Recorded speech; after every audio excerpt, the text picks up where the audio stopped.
How's it going, everybody? Welcome to the Artisans of Steel podcast. We have a great one for you today. I'm really excited to chat with my friend Lucas O'Hara. But before we get started, I need to talk about our super sponsors over in the Patreon. Again, if you want to go join the Patreon and be part of these conversations live as they're happening, asking questions directly to these makers as we are chatting with them, you can go join the Patreon. Go search Malmasi Fire Arts on Instagram, or sorry, on well, you could also find it on Instagram in my in the link in my bio, in my link tree. Go straight to the Patreon there. But you can also search in Patreon, search Malmasi Fire Arts, and you can find that information and get signed up at the illuminated individual level or higher. And that will again bring you into these live conversations, the private Q&As, where essentially I'm your knife coach, not your life coach, but your knife coach, and I'm there to help you troubleshoot whatever you got going on, as well as our private Discord. And so these are our super sponsors this month. We have Lawrence Lake of Maritime Knife Supply. Lawrence is an awesome guy. He can get basically anything you need for knife making. Knife making supplies, from tools to materials, consumables to belts. But one thing that makes Lawrence especially tremendous as a person and a human being is he offers a sponsorship over at the New England School of uh, Metalwork. New England School of Metalwork. And I said sponsorship. I'm a scholarship, sponsorship, same difference.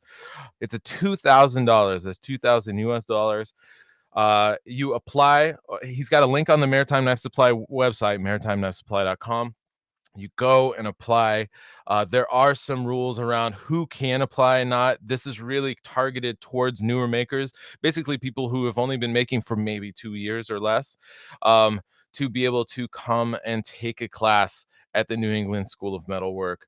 Again, it's $2,000, and you can use that towards any class that you qualify as a new maker. So that could be the Intro to Bladesmithing, that can be the ABS bladesmithing course. That's a 2-week course. I took that course.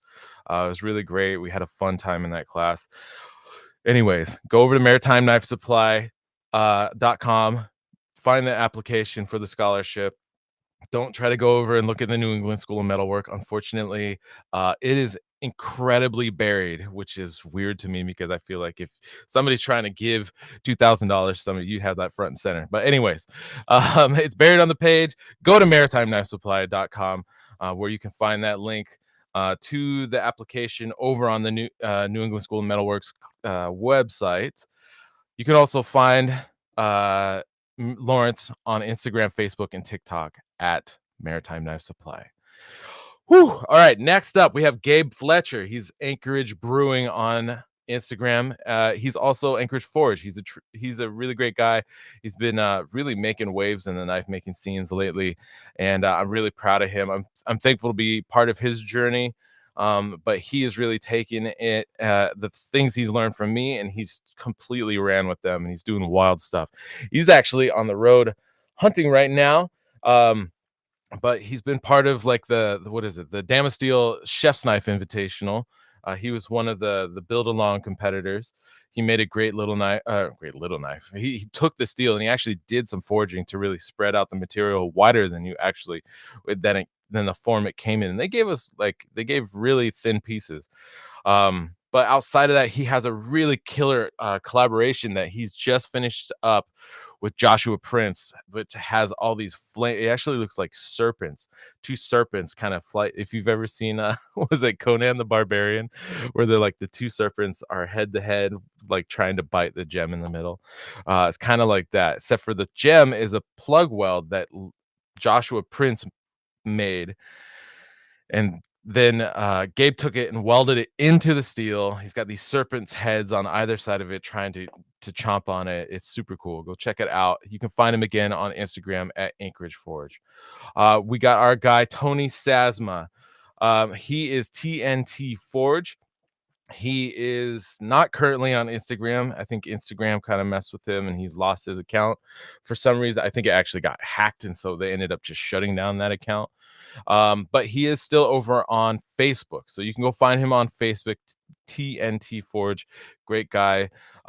He is a full-time electrician, doing knife work on the side, and the work he's doing is really good. He's getting really great finishes on his blades and on his handles. He does everything from hunting knives to chef's knives, and he in general is just a good dude. So go give him a follow, go check him out on Facebook at TNT Forge.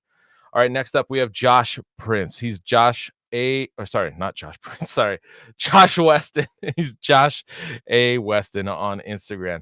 He's also part of the Dragon Forge experience, which is at Dragon Forge EXP on Instagram. They're currently down in Texas right now at the, I think it's just outside of Austin, a Ren Festival out there. And are actually a member of the Patreon, Mr. Neil Warren, is out there forging along with those guys. And it looks like a blast. Actually, I've been talking to Josh about getting out and coming to one of these Renaissance festivals just for like a week or so and just forging with people. It does look like a good time and a lot of fun. And so if you're in the area, go check them out. If you don't know where they're at exactly, go on Instagram at Dragon Forge EXP. And if you want to see Josh's work in general, he's super talented. He comes from a background of graphic design. His work is super cool and very kind of like Middle Earth driven, kind of fantasy driven, but also historically based work. He blends the two quite a bit, and he does a really good job at it. You can find him at Josh A. Weston. All right. Excuse me. All right. Next up, we have Oozle Finch Beers. That's our friend Russell Tinsley. His maker page is Can't Make Knives, even though that's not true. He is getting better and better every day. He is taking, actually, he's been one of those guys who's taking classes over at the New England School of Metalwork with Ben Breda and other awesome makers who have really taught him a lot, and he's taken those lessons and really internalized them and made some really good work. He's the owner of Oozle Finch Beers, based out of Virginia. They make wild and crazy out of the box. You know, he's not thinking inside the box. He's doing way outside of the box kind of beers. And lately they've been doing these boozy sodas. And so these boozy sodas essentially are like, if you can think of like your favorite orange sodas like Crush or something like that, or Fanta growing up, or the lemon limes, or like Fresca, whatever it was you drank growing up. They're making sodas that taste like those, but they're for grown-ups. And so the boozy sodas are super tasty and very nostalgic. I love it. So if you go to the local beer market, hopefully you can find it there. If you cannot, talk to the beer buyer about getting them in, because they will not regret it. They're going to have no problem selling whatever they get in from Oozle Finch. Russell and those guys are doing a really great job. So go check them out. Oozle Finch Beers. That's OOZLE Finch Beers on Instagram, and his maker page again is at Can't Make Knives. All right, finally, last but not least, giving our guest today a run for his money when it comes to height, it's my friend Dan Hubbs. He's 6'6" mountain knives, 6'6" for how tall he is. He's a good dude. He's doing really great work with the EDCs and Damascus work. He was actually in a course of mine a couple years ago, and he's taken that knowledge and he's really implemented it in his Damascus work, and his finishing work is exemplary. He's doing a really great job getting really high contrast out of his patterns. Even when they're super fine lines, he's still getting really great high contrast. He polishes to a really high finish, and then he gets all the coffee and everything just super dialed in. It would be great actually maybe to have him on sometime in the Q&A so we can talk about Damascus finishes, because it'd be great for him to go over that. He's doing a really good job. So outside of that, he's just a great guy in general. So go give him a follow at 6'6" Mountain Knives. That's the numbers 6'6" Mountain Knives over on Instagram. Okay. Our guest today is Lucas O'Hara. He's Grizzly Forge on Instagram. He has been on a wild ride of life getting to this point. I feel very thankful and fortunate to know him. He is one of the most disciplined people I've ever met. And it's very inspiring to me, because discipline is definitely something I struggle with myself. I'm sure plenty of others do. And he's outside of that, he's a great maker. He's getting in the chef's knives. And so I'm really excited about that. I just spent a week working with him, and in that time, getting to know him a bit better. But he's going to be really doing some great stuff with these chef's knives. I'm excited for him to join.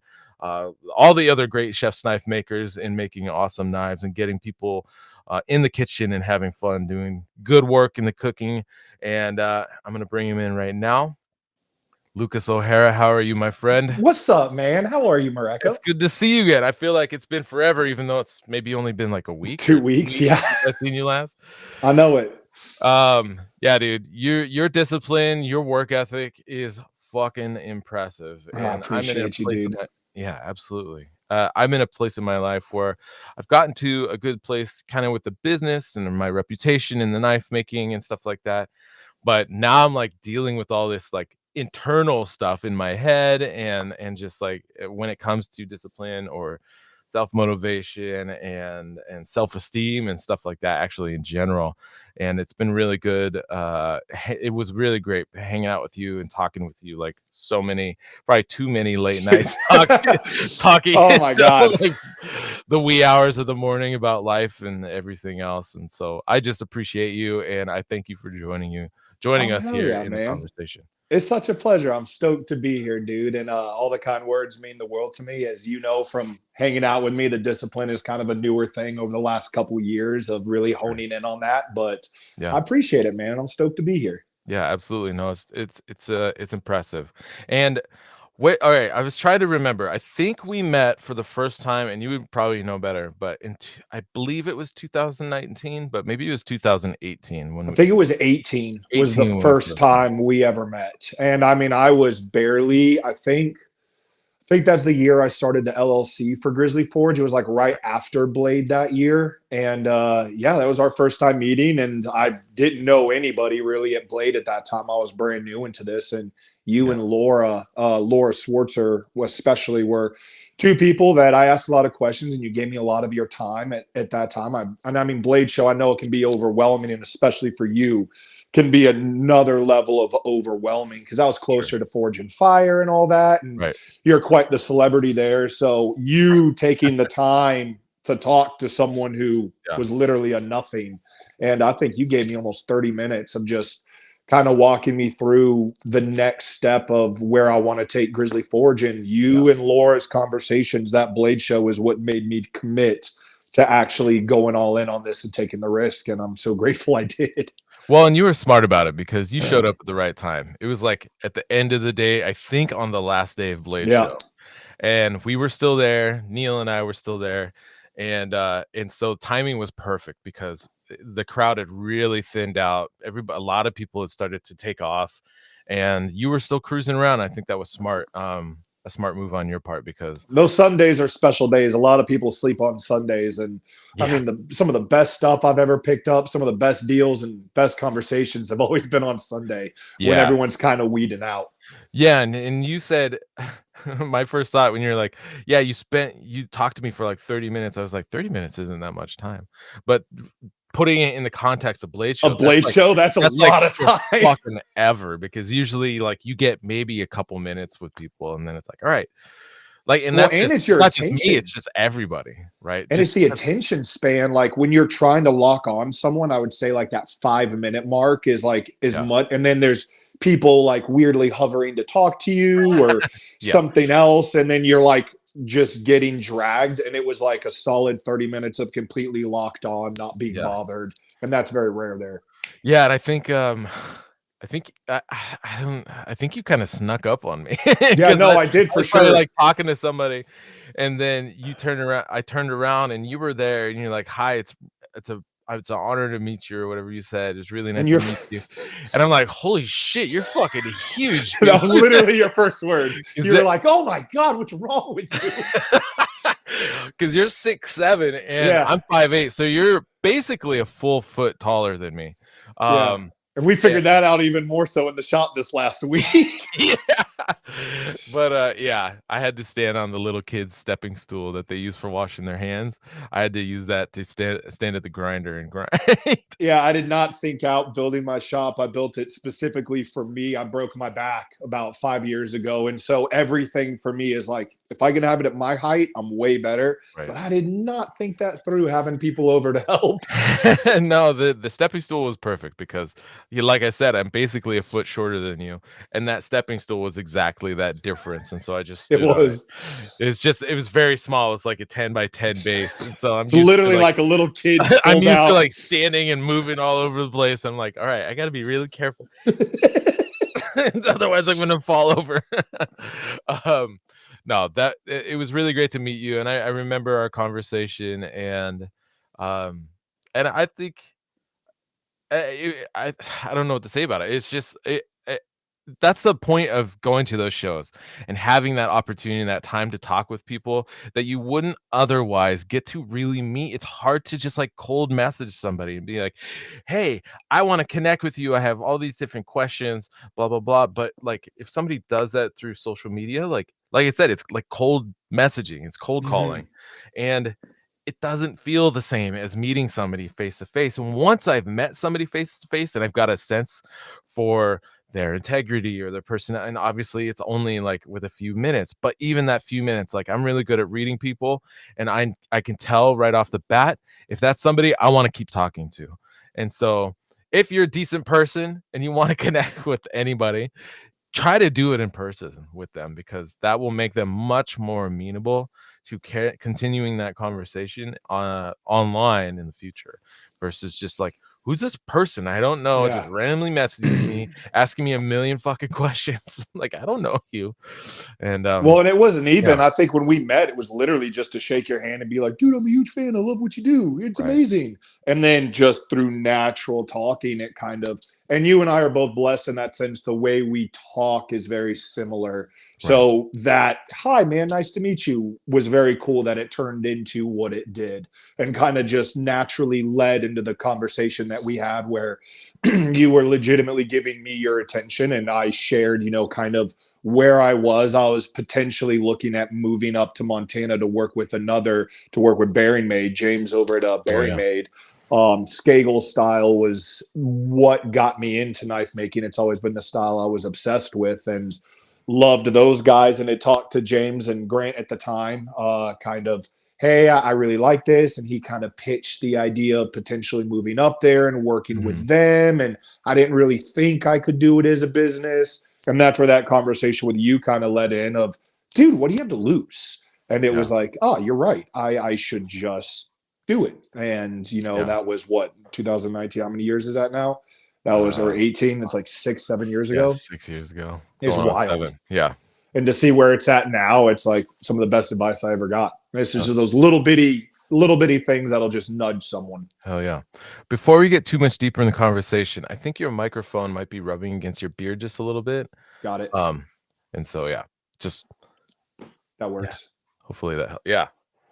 Actually, I try to keep one out too normally, just in case I'm making some weird sounds with my body. I don't I realize I know. can Oh, make that. actually, that's an even better idea to do it like that. That way the mic just kind of chills in Oh my yeah. super sweet podcast setup. Yeah. Now it's gonna work. Sweet. There Oh we yeah, go.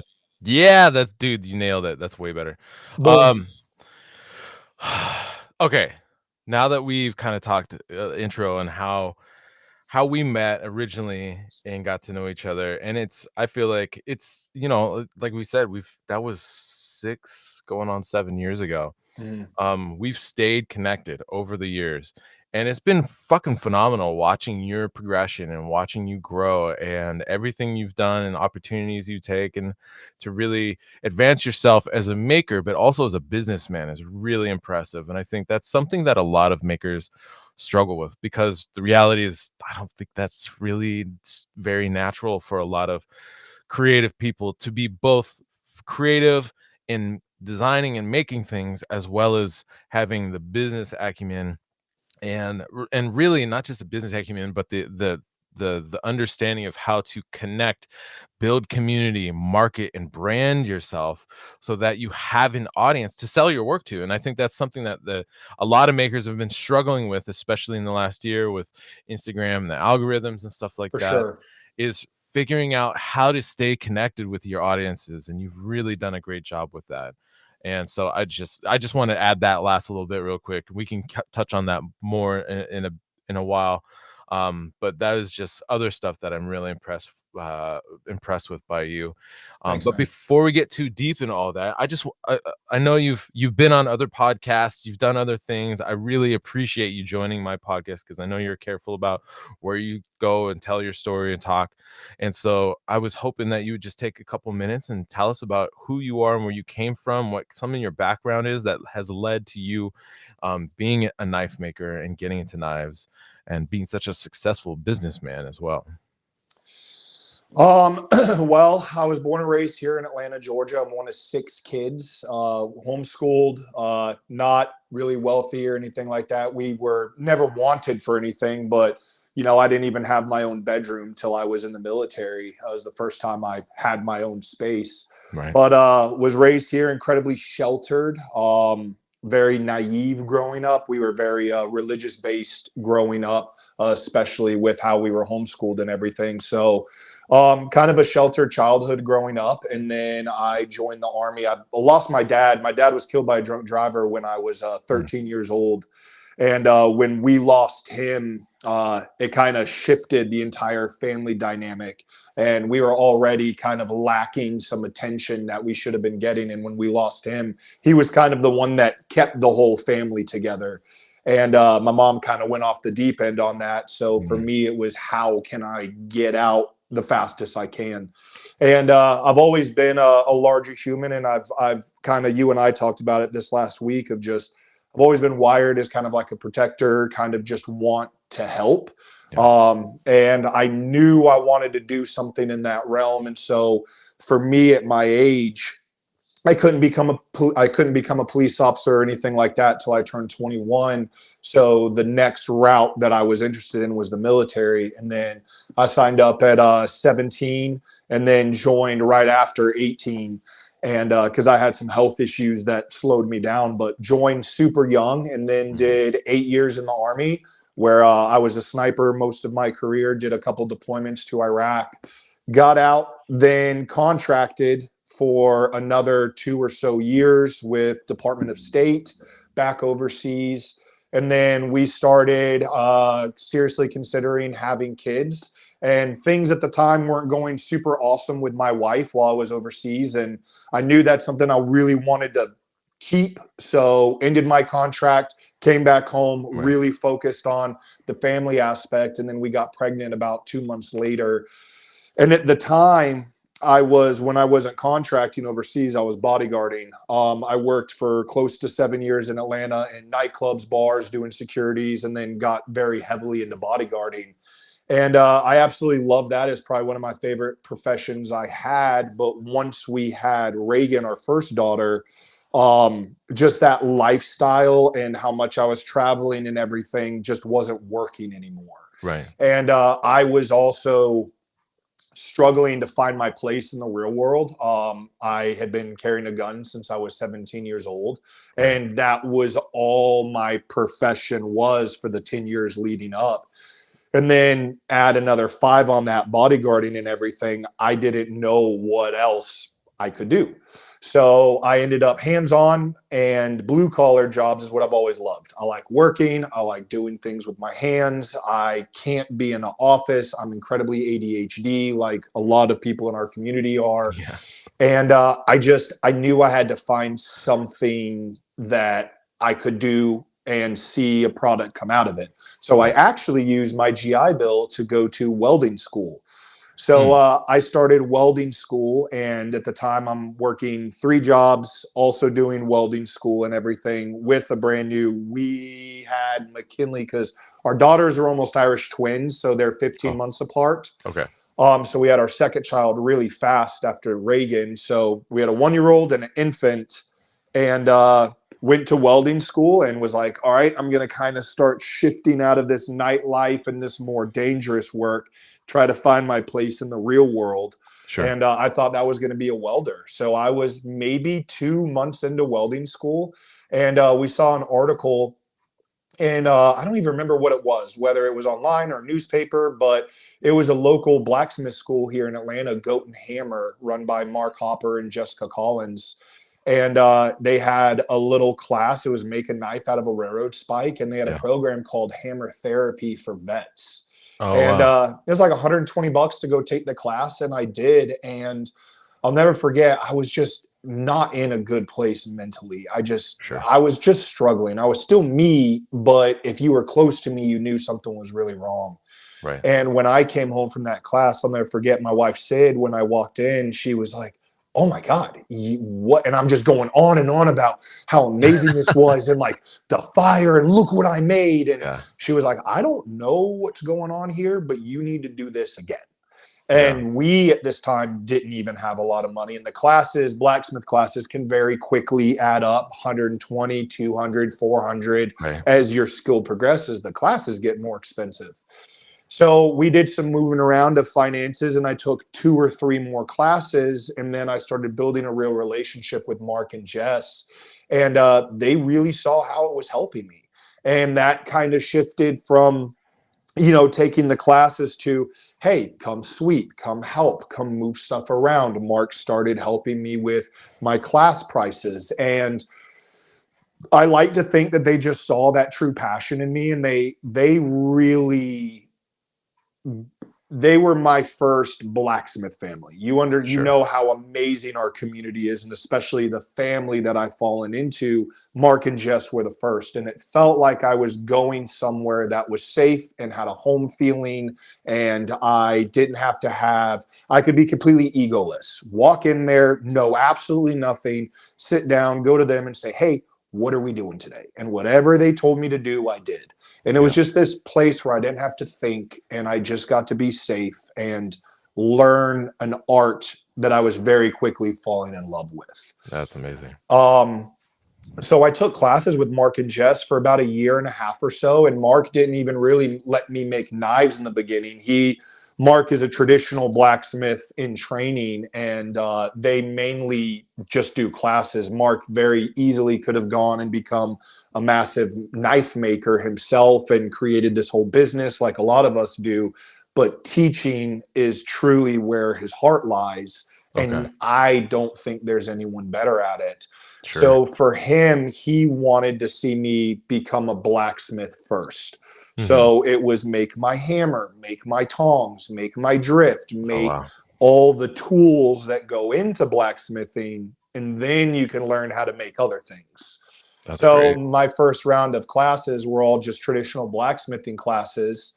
And then we slowly started shifting into knives. And obviously, that's where I've loved knives my whole life. And that's where I really started to love it. And then Yeah. through making knives, friends started buying them, and family, and then, a couple people here and there, and started making a few customs here and there. And then it just kind of took off. And that leads us into where you and I had that conversation of, I'm kind of making a few knives here. And the nice thing was, during this time, I was in welding school for a year, and my welding school was at night. So my wife worked during the day. I was at home with the kids, and they were so little, they slept a lot, and nap times and all that. Right. So when they were doing that, I'd run down and tinker. So it gave me this year to kind of fiddle with this and see if I wanted to do it, with the security of I was getting paid by the VA to go to school. So Mhm. along with my security jobs, we were good. So I didn't have to make money making knives Right. right off the rip. So it gave me that time to slowly build the business over that year. And then when I graduated welding school, I never got a welding job. I graduated with a 4G in TIG because I was going to get into pipe welding. And yeah, never used it a day after that, and just decided to go all in on Grizzly Forge. And so your love for knives, it didn't only start when you joined the military. Did you guys spend time using knives before that as Yeah, you were growing up? so I've been raised a big hunter my whole life, especially being here in North Georgia. All my family's from Western North Carolina in the Asheville Boone Mountain area. And so, I mean, my first bear hunt when I was 8 years old when I shot my first bear. Holy shit. So I had been primarily, what's funny is like the first animal I ever killed was a bear. So I Uh-huh. started pretty high up on, I guess, that animal progression that you normally Yeah. squirrels and then you work your way up. Well, I kind of started up and then worked You down. started with an apex predator. Yeah. So got super into that. And obviously a knife is a huge part of hunting in the outdoor world. I've always been, like I said earlier, very blue collar, outdoors, stayed outside most of my life. And Yeah. then I got my first knife. I might have been 6 or 7. We used to go up as a family. We used to go to Gatlinburg, Tennessee, maybe once a year or so. And there's a whole bunch of really dope. It's called the Bazaar. It's like all these crazy knife shops Okay. all over that area. And we would always, I'd get so excited to go in the knife shops and see all the different knives and everything. And Yeah. every time we would go, my dad would buy me a new knife. And I Oh, actually wow. still have all of them. Sure. Oh, that's great. So I just have always loved them and really liked them, and it never crossed my mind that I could one day make them. Sure. It was just, I mean, by the time I was in my, late teens, 18, 19, I must have already had 40 knives or so that I just collected over time. My grandfather was a big case knife guy. He had a Mhm. whole bunch of old case knives, and it was just something I always really liked. And it's always been a tool that in my life, military, secure, everything, always have a knife on you no matter what. Yeah. And so it just kind of, my knowledge of edged knives and weapons just kind of flowed into this as well. And the outdoor side is primarily where I shifted with my business, because that's the realm I know the best, is making the knives that I personally would carry. Sure. That's interesting. I also was enamored, and I think a lot of, especially young boys, but I'm sure there's plenty of young girls too who are enamored by knives and swords growing up and watching Conan and the Barbarian and all kinds of reading stories or having stories read to you or watching TV shows. It's always kind of like an element. There's an element of mystique around knives and swords. Um, but for me, we never did any hunting growing up. My grandfather actually was a very talented hunter, and my mom was as well. She used to go out hunting with him since she was a little girl, and but she kind of fell out of it. She's still a hell of a fisher, of an angler. She Yeah, outfishes her husband every fucking time. It's it's amazing. amazing. She just blasting him, just pull him out of the water. Um, but for me, I always had some sort of little folding knife. Part of that was Boy Scouts because we would do like survival skills and stuff like that. But for Little me, Swiss Army knife. yeah, exactly, the Victorinox Swiss Army knife. I would always um have the knife, but I would always see the knife as like a tool for sculpting, for like art, for whittling and sculpting things. I always was using it to make things with, rather than because, and I think particularly because we didn't hunt, so not really like using it to break down the animal or anything like that. And it wasn't until years later that I got into food and cooking. But it's interesting that I also was also enamored with knives and interested in knives, but from kind of, I feel like it's a very different angle. But they'll even though it's a very different perspective, we still kind of came, both you and I came to the same place where we're like, we're gonna make knives. And I think Well, in the that's, whittling aspect, that yeah, triggered a memory for me. My sure. dad was camping was a massive thing for us. So my Right. dad we had a little pop-up camper. It said the O'Hara family, here we go again on the back. And for him taking all his kids, getting out in the middle of, well, we live in Georgia. We don't have public land here, but getting in really nice campgrounds and just Yeah. scattered out, being outside, that was such a big deal for him. And especially when I was younger, I wasn't allowed to carry my pocket knife all the time at that age. But the second we would pull into the campground, you jump out of the car, my dad sets up, and then he would hand me my pocket knife. And it's like, all right, we're camping now. Here's your knife. Here's your And knife. just those nights sitting by the fire and just whittling little points on sticks or Right. trying to make faces, like it's just something that has been in my hands since I was little. Yeah. Yeah, me too. That's super cool. And then, okay, so you're taking classes with Mark and Jess over at Goat and Hammer. Um, and this is building up to a point. Something that I wanted to talk about is like the first year, and I think the first year of your knife making, because I think it's really smart. Because what's that? I'm just laughing. The first year was crazy. I'm sure it was crazy, but I think it's smart that like a lot of people want to just jump into making knives and then turn it into a business as quickly as possible. But I think really the as slowly as you can do it, the better. But that looks different for every person based on their life 100%. situation, what their current job looks like versus what knife like all that kind of stuff. Like for me, I was um working in a bakery. Actually, we just drove by the bakery the other day, yesterday. I was like, oh, that was the last bakery or restaurant I worked in before I started making knives full time. But and I was trying, and I wasn't making a lot of money out of it. So making knives for me, like, was pretty easy because I was able to start selling them, and or it's pretty easy to transition to it. But upon reflection, I think there's a lot of really strong foundation building that you can build for yourself as a business, um, starting out. And again, it coming back to the whole like kind of the branding, marketing, building reputation, building community and an audience around, and build up a demand or desire around the work that you're making before you really jump in head first. Um, what were some of the early things that you did in those first couple of years to kind of like really set yourself up for your future success that has followed over the following, 4 or 5 years after that? Well, first off, I was very blessed. I appreciate all the amazing credits you gave me, and I will definitely say that there are a lot of things, especially marketing, that I did myself, but a lot of it just kind of happened, and Mhm. I'm very aware of that.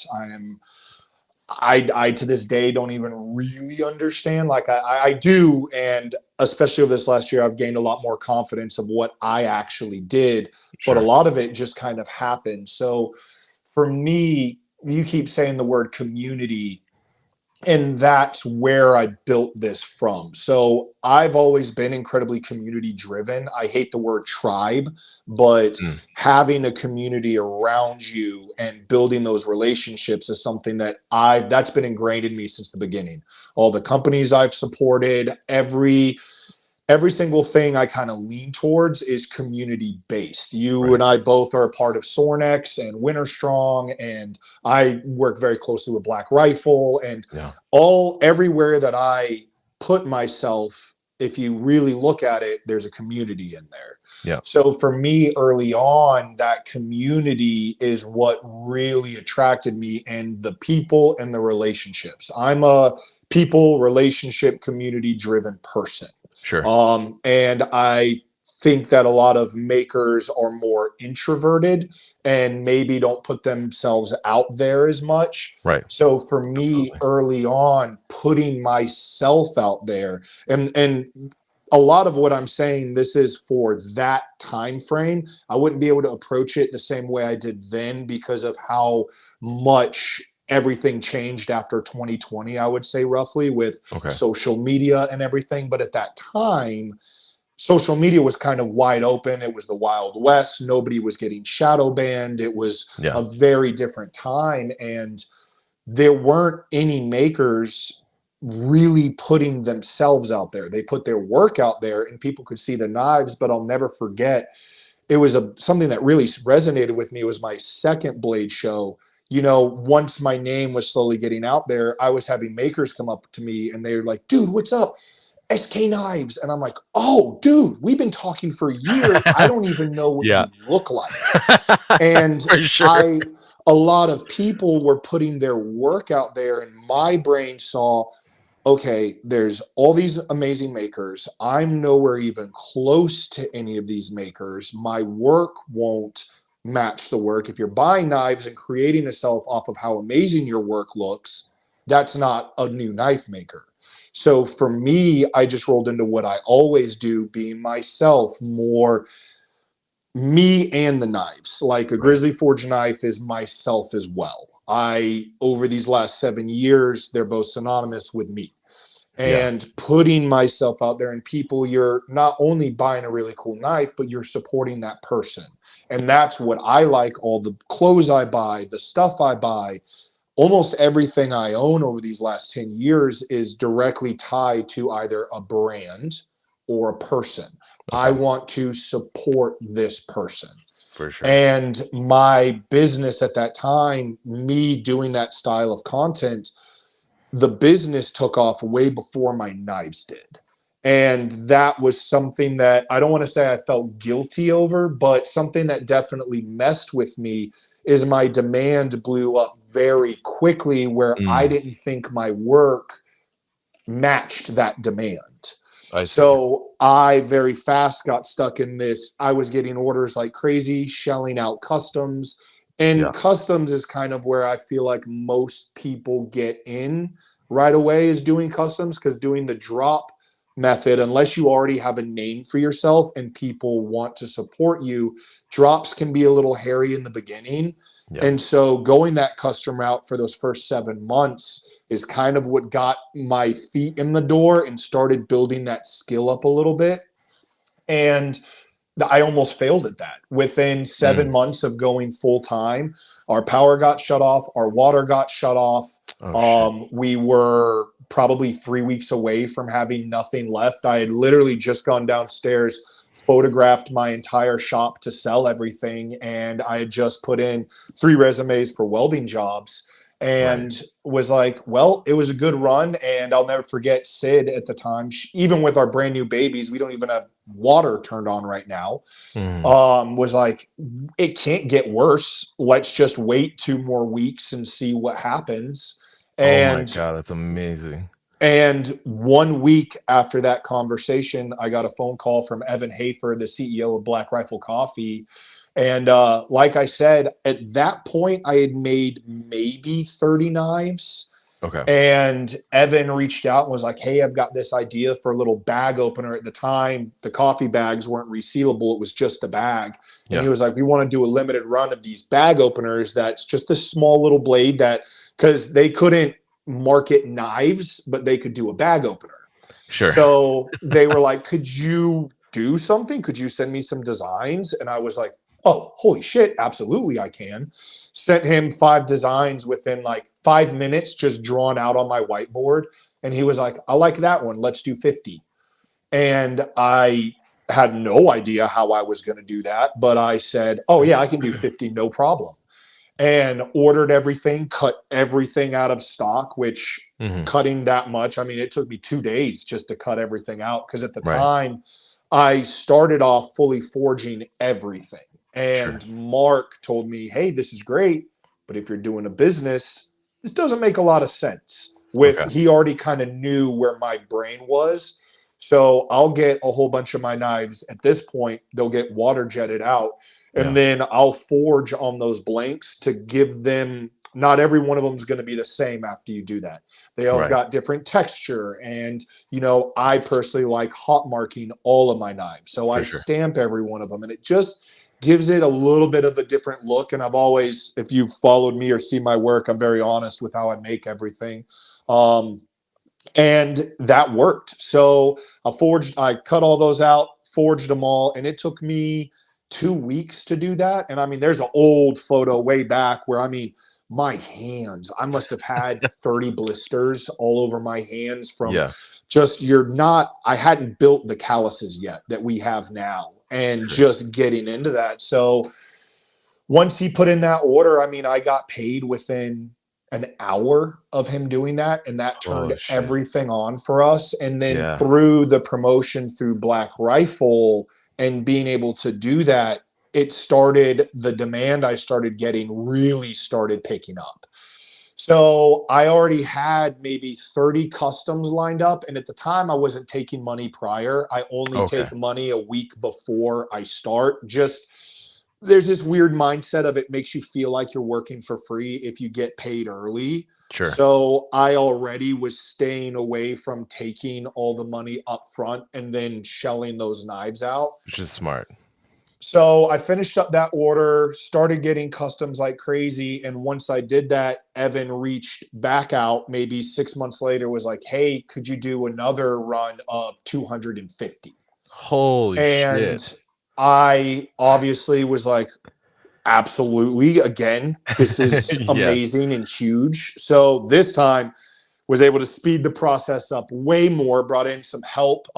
Mark and Jess actually did all the grinding on those. Oh, So wow. I got them all done, took them to them. So with Mark, Jess, and then their 2 apprentices, they've got all their grinders lined up, and I paid them X amount of money to Yeah. grind all those out. Cause I mean, they ground all 250 in, I want to say 5 hours.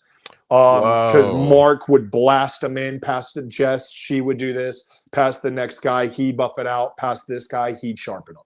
Wow. So they sped that up a lot, and I learned how Yeah, to incredible. delegate a little better in that order. And then, so we're at February of 2020 at this time. Okay. And the day I finished those up, it was about 3 weeks or so to knock all of those out. And then I took them to the post office, dropped them off. My buddy called me, said, "Hey, I've got this 1,000-pound gun safe. Can you come over and help me move it?" Not a problem. At this time, I'm Oh, about shit. 310 pounds. Okay. I was heavily into steroids at that point. I went through Okay. like a 3-year span. I've always been a skinny guy and could never gain weight. And Okay. then I had a doctor talk to me, and they mentioned, hey, maybe doing a cycle, which was shocking that it was a doctor that told me, but Sure. they told me that it might alter my metabolism and then I'd be able to gain weight. So I went from 198 pounds to 260 in 8 months, and then Whoa. just kept that going. The weightlifting and working out at that time of my life was a really big deal for about those 4 years. Yeah. And I got really big. So I'm a large human at this time. Go over to his house. We're loading up the gun safe. I was the guy holding the actual dolly, loading it up onto the trailer. We had a guy on Okay. the left, guy on the right, guy on the back. As we were pushing it up, the guy on the back, instead of pushing from the base of the safe, pushed from the top of the safe that pivoted it on that ramp. Yeah. And all of a sudden, I went from 100 pounds of weight to 1,000 pounds of weight. And where you've got the flat part of the trailer in your ramp, I was Mhm. right here at that peak where my legs are about here. Yeah. And when that safe fell on me, it landed, snapped my back over the back of that flat part where my legs are still going down, and I fractured my spine in 6 places. Don't Oh. remember it. I remember getting the weight, falling over. Luckily, my buddies helping me were also large humans. Okay. Very quickly, were able to flip the safe off of me. And yeah, I don't remember a lot. I just remember getting to the hospital. My stomach was black and blue, so they were afraid I had internal bleeding at the time. Right. Yeah. So I remember going in the CT scan and all that, but it Fuck. was the beginning. It was week 2 of COVID when that Oh, wow. happened. Okay. And my wife and I at that time had separated. And so I was alone and went back to my house after getting out of the hospital, and essentially for 6 months was just ostracized from the world, because this is the beginning of COVID when no one really knew what was happening yet. Right. So Yeah. everyone was scared to go over. My next door neighbor would come over once a day and a full respirator and everything and help me take a shit. I was literally pissing in Wow. bottles next to my couch. Oh my god. And then when I had the hardcore homies come over, they just helped me. But my whole point in saying that is I had those 6 months to just sit and think and figure out what I was going to do next.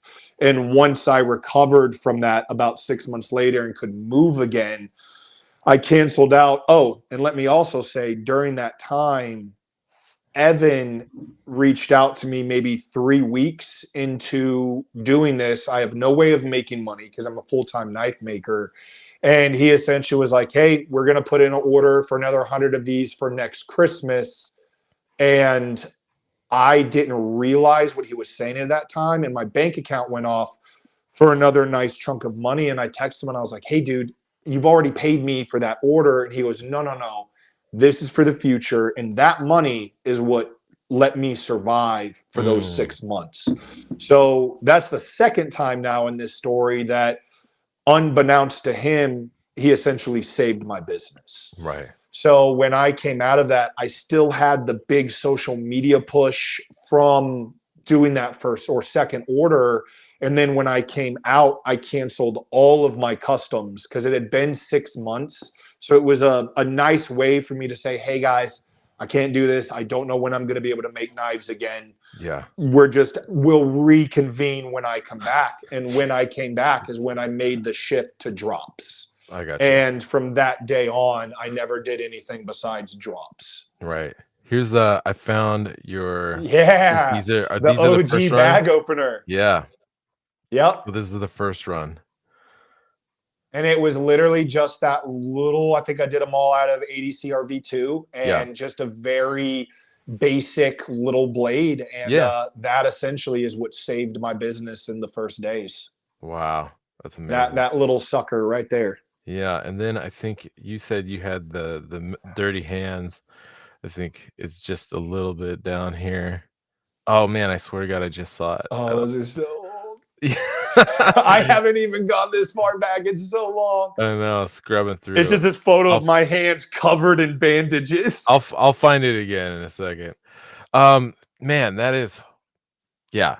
Okay, so you definitely it wasn't wasn't a smooth ride at all. No, that first year and a half was super up and down. And Yeah. again, for me, I knew from the inception. I've known the Black Rifle guys from the beginning. They had a podcast way back in the day. I was a huge fan of, and essentially for vets, it was called Drinking Bros.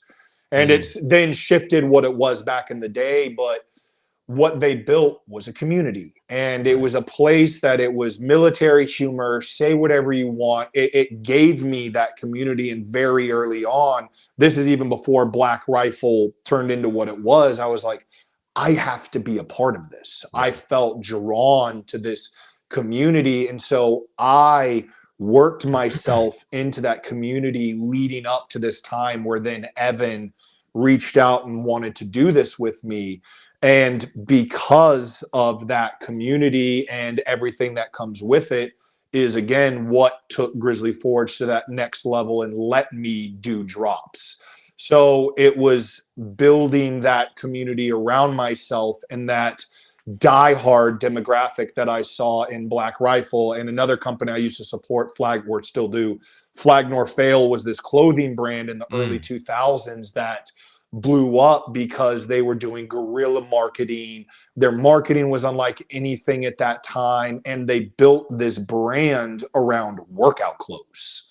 okay. And again, that's just what I was drawn to. And I knew if I ever started a business, I would want to build that model, Yeah. that community, that base, that limited drop, that, ooh, I've got something that nobody else has, because that's the stuff I love.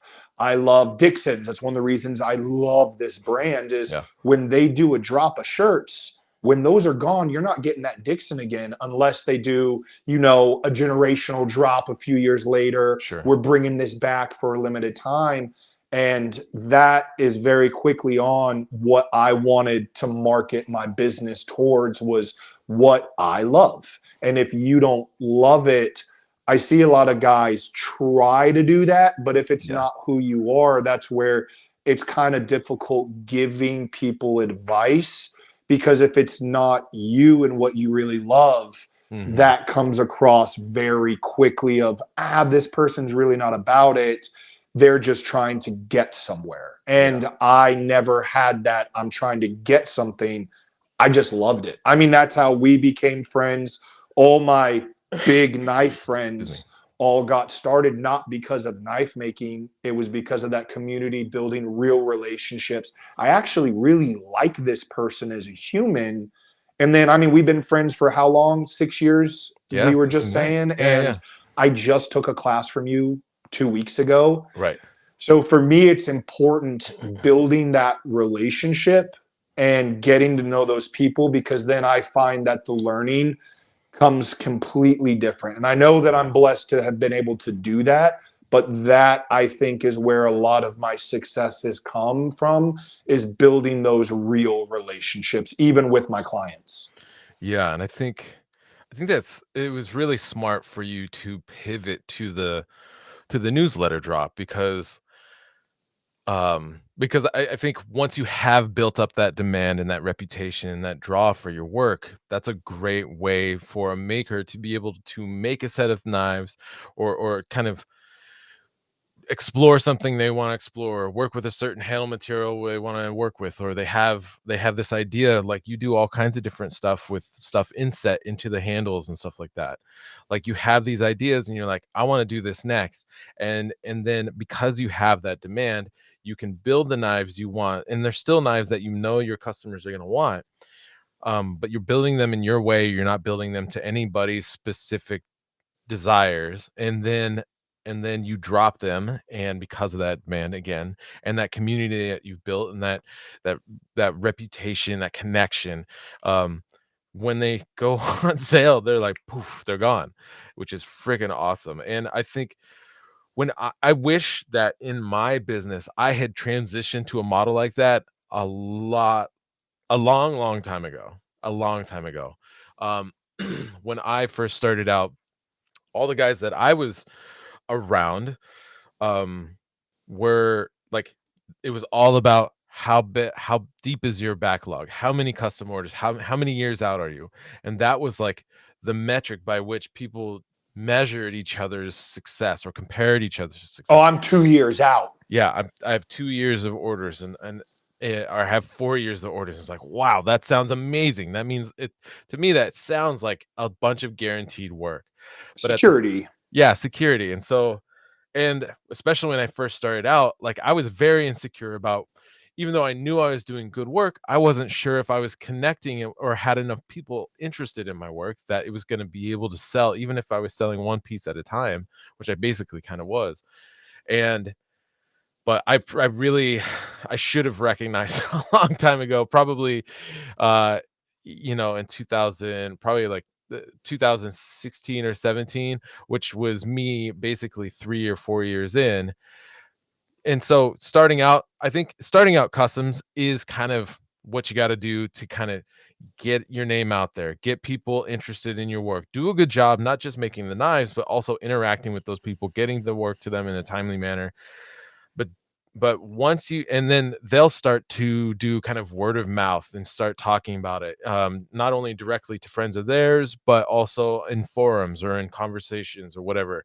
And if you can afford to do it, and at that time early on is probably the best time to do it, is to also like, slide a piece to somebody here, slide a piece to somebody there, that might help to promote what you got going on.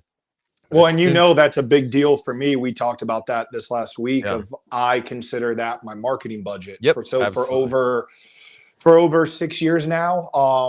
And again, it's about relationships for me. yeah, I have had certain people reach out to me that want my work that has a massive following and could numbers wise be great for me. But again, if I and I don't, everything I'm saying is what's worked for me. right, And I know the risks in it. I take a lot of risks that seem to work out. And until they stop completely, yeah, I'm going to keep doing it. But for me, it was, if I don't think I can hang out with this person or there's nothing there, then this isn't going to work. yeah, Especially, let's say they have every single belief is different. They're in a completely different demographic or world. Even if they post it, that's not going to help me. But if right, I feel like this person and I would get along or we have something in common, or why am I reaching out to them?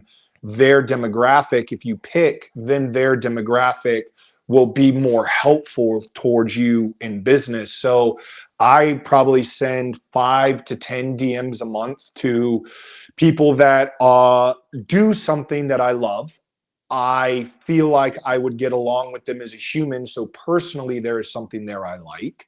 yeah, And I just shoot them a message and say, hey, I'm so and so, introduce myself. This is the reason why I'm reaching out to you. It would be my absolute pleasure to make you a knife. And I go out of the way to say, a lot of people, I have a lot of companies reach out that want to send me stuff or do stuff. And then the second you get it, you get another 20 DMs. Hey, did you get it? Could you do a post? Hey, could you do this? Could mhm, you do that? I yeah, don't want to work with you anymore, yeah, because that, again, that transparency is huge. I've had a yeah, lot of companies want to send me stuff. If I don't believe in, and then I call it the Joe Rogan approach. If I don't use it and want it, I would rather buy it myself than get a subpar product for free. sure, And I stuck to that model all the way through, and my audience has seen that transparency. And when it comes to my collaborations or when I want to send someone a blade, it's that same thing. So I'll reach out to, let's say, 10 people. I'll have 5 get back to me. Out of those 5 conversations, I might send out 4 knives, and Mm, that costs me X amount of money. I mark that off as my marketing budget. Out of those 4 knives I send off, I expect nothing to come out of it. yeah. And then 1 or 2 of those people will get it. They'll freak out. They'll absolutely love it. They'll post the shit out of it. Yeah. And now I'm getting this whole new demographic over. So for me, getting my work into other people's hands, letting them promote it, then bring all of that demographic over. Same with working with companies like Black Rifle, Sornex, Eberly Stock, all these companies I partner with, Yeah. is because I believe in what they do, and also their demographic matches mine. I want to get into as many communities as possible that there aren't any knife makers. And you know, that mindset for me is like, I don't do shows, I don't put my blades out there. I like going to blade show to buy material, see all my friends, Right. and maybe get inspired by 1 or 2 things I see. But for me, it's about building relationships, getting to where I can have one of the greatest chef knife makers in the world come teach me a class as my friend. Right. And then the knowledge I'm going to gain out of that is 10 times more than if it was this weird, awkward, you're in my house, or even worse, a hotel. And I know I'm not going to get the same level of knowledge than learning from a friend, which is Right. why, you, Neil, Laura, and Steve, Jason Knight, like, that's my little community that I've been learning from over these last few years. Yeah. Yeah. No, it's amazing.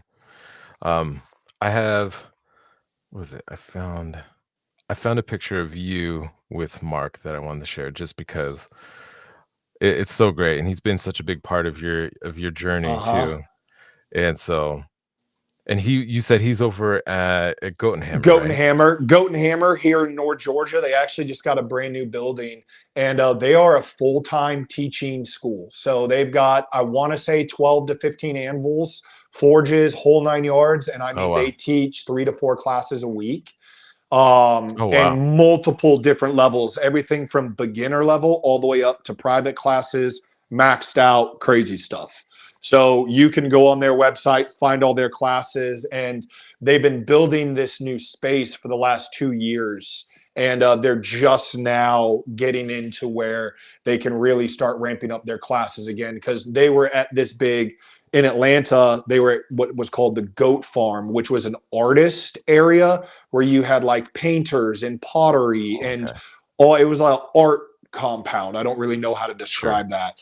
But then that sadly disappeared, so they had to get a brand new space, and they've been in that building from the ground up, and now they're finally getting back to where they're going to be doing classes, and they'll actually be at Winter Strong with us this year. Yeah, that's exciting. Yeah, I'm super excited. Yeah. And you said, sorry, so their new place is it in downtown No, Atlanta, it's or is it their new place is next to Six Flags, so it's okay. from where I am in North Georgia. It's about a 45. So it's just North Atlanta. So if you Okay. land at Atlanta Airport, about an hour drive, if that. It might even be less. It might be like 40 minutes. I got you. I got you. Yeah, because I need to, and it was in talking with you that I realized like I've been wanting to do a class in Atlanta after like basically piggybacking Blade Show. Yeah, I've been wanting to actually do it for a couple of years, and I don't know, like I'm familiar. I've never met them, or actually, I'm sorry, I have met them once, I think in passing, but never really had chance to really sit down and chat with them. But they do seem like great people, and I know I have friends like Neil and yourself who know those guys well, yeah, and so I need to connect with them about trying to teach a class down there after Blade Show, because so many makers do come to Atlanta for Blade Show from all over the world, and yep, they're also trying to maximize their time and their travel, because if they're coming from Europe or Australia or wherever, they're coming all that way. Like, let's figure out some other shit that we can do while we're there. And even so, we could do like the class, and then we'd be like, all right, now let's go to Six Flags. Just joking. Exactly. Well, no, it'd be amazing too. And every Blade Show, they are at Blade Show. When you walk in the main building, in the main floor, they're Yeah. always back far right corner. Yep. They'll have their massive banner, goat and hammer, and every Blade they have all their classes laid out, so you can see Yeah. all the different pieces and everything you can make in class, and also buy their work that's made in class. Right. So it's really rad, and what they are doing is awesome. And I personally don't know many people you could learn from that you would gain that kind of knowledge right off the rip, and just a good environment where you feel safe doing some dumb stuff. The amount of drifts I wedged in Oh, anvils, the amount of hammer handles I didn't they broke. tell you had to stop hitting so hard? Well, I used to muscle, and with my height, I would just Yeah. slam down before I learned You're like a finesse. fucking drop hammer. I broke like 5 of their hammers, and Mark finally, and I showed you all the photos I have because my memory is so bad. Right. I have to take videos and pictures all through my classes. Yep. And it got to the point where Mark was like, dude, you're taking a hammer handle class because I'm tired of refitting all my hammers. And then I had to take a bracelet class with Jess to learn finesse. And to this day, out of everything I've ever done, fucking forging bracelets is the dumbest thing ever. And I'm so bad at it because it's just this really light hammer work, and I just like hitting shit. Yeah. Dude. So, okay. So you started talking about Black Rifle.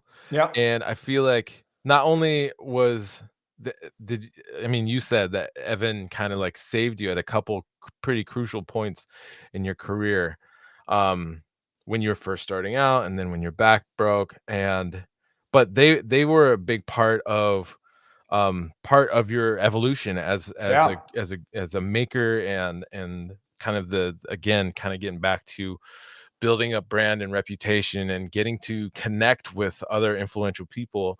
How did that all work out with the Black Rifle, and going from the coffee bag openers, and then how did that progress? So after I healed, that was, I would say, there's been two really big growth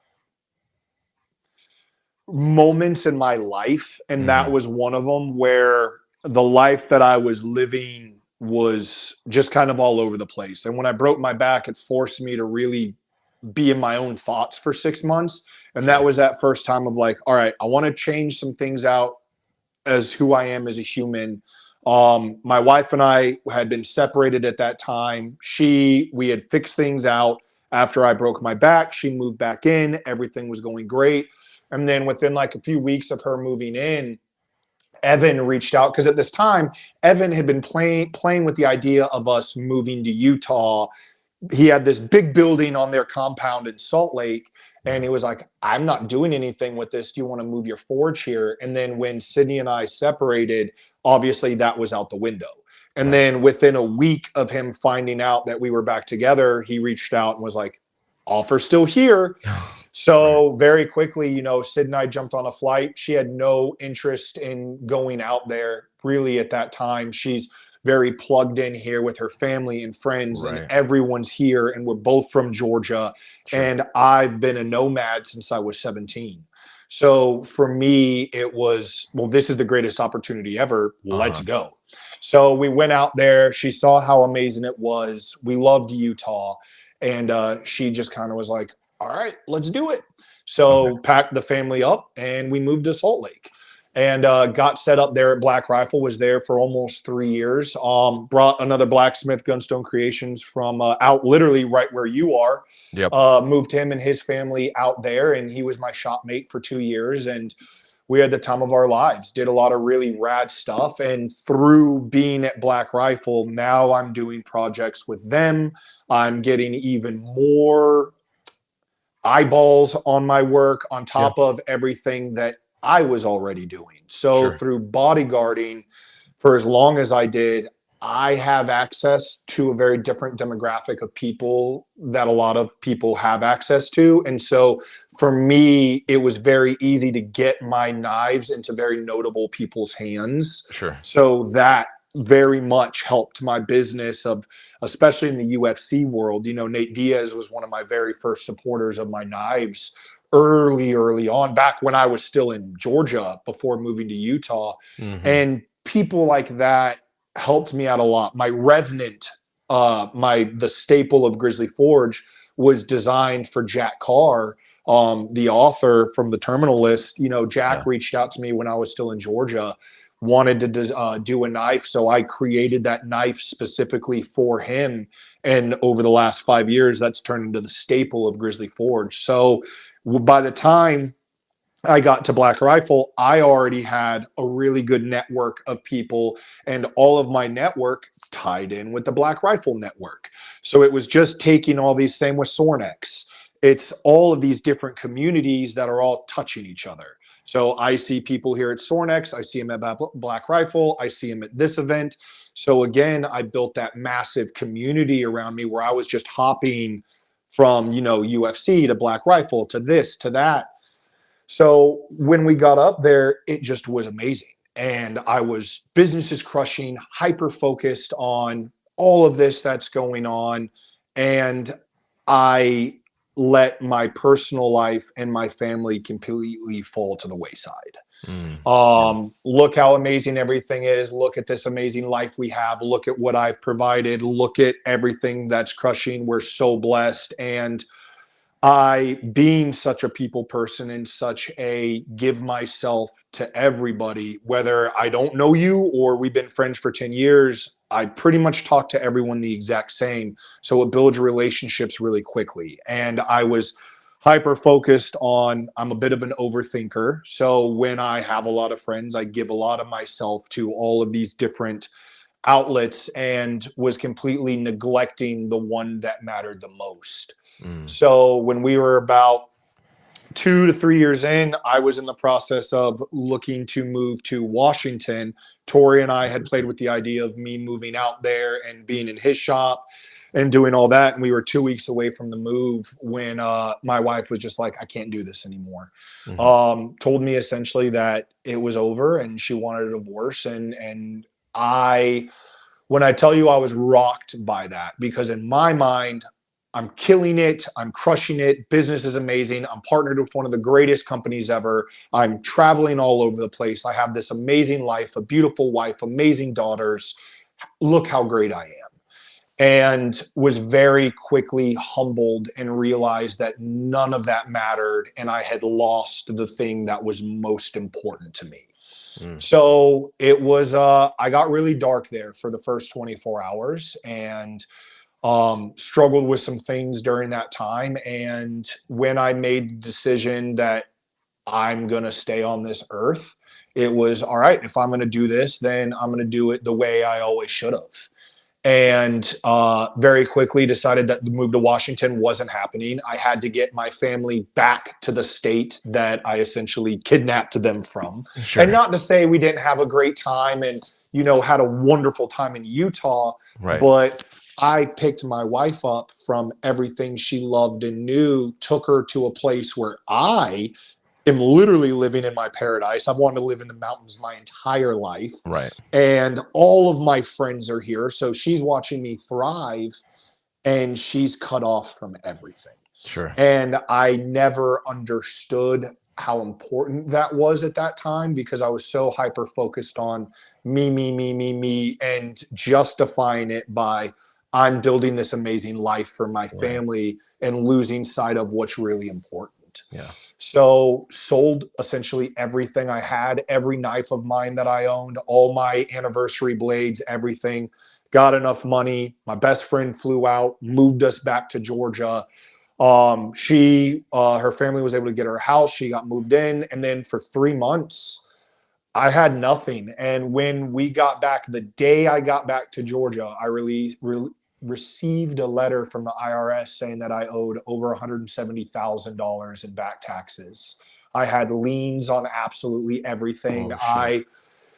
I'm good at knives. I'm good at making. I'm good at people. I'm good at doing that. But when it comes to the admin part and the parts of real business, I had failed that at an astronomical level. Yeah. Assumed other people were doing it. Assumed, you know, if someone says, oh, yeah, I can do the taxes, that's all I need to hear. There's no following up. Sure. There's no checking. There's no, you got it. And at that time of my life, I was doing that in a lot of aspects of my life. I gotcha. So when I got home, on top of being devastated, not having a place to live, not Yeah. having a place for my shop, enough money to last for maybe a month, was completely at ground zero, and then found that out.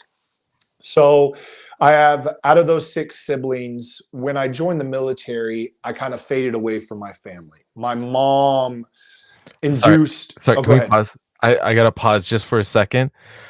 In all of the setup, I forgot to plug in my computer, and it looks like it wants to try to die, and I do not want it to die. So I'm gonna plug in real quick, Oh, 100%. and we'll pick right back up. All right, Yes, sir. just 1 second. I'll be right back. Cable's right here. Ugh.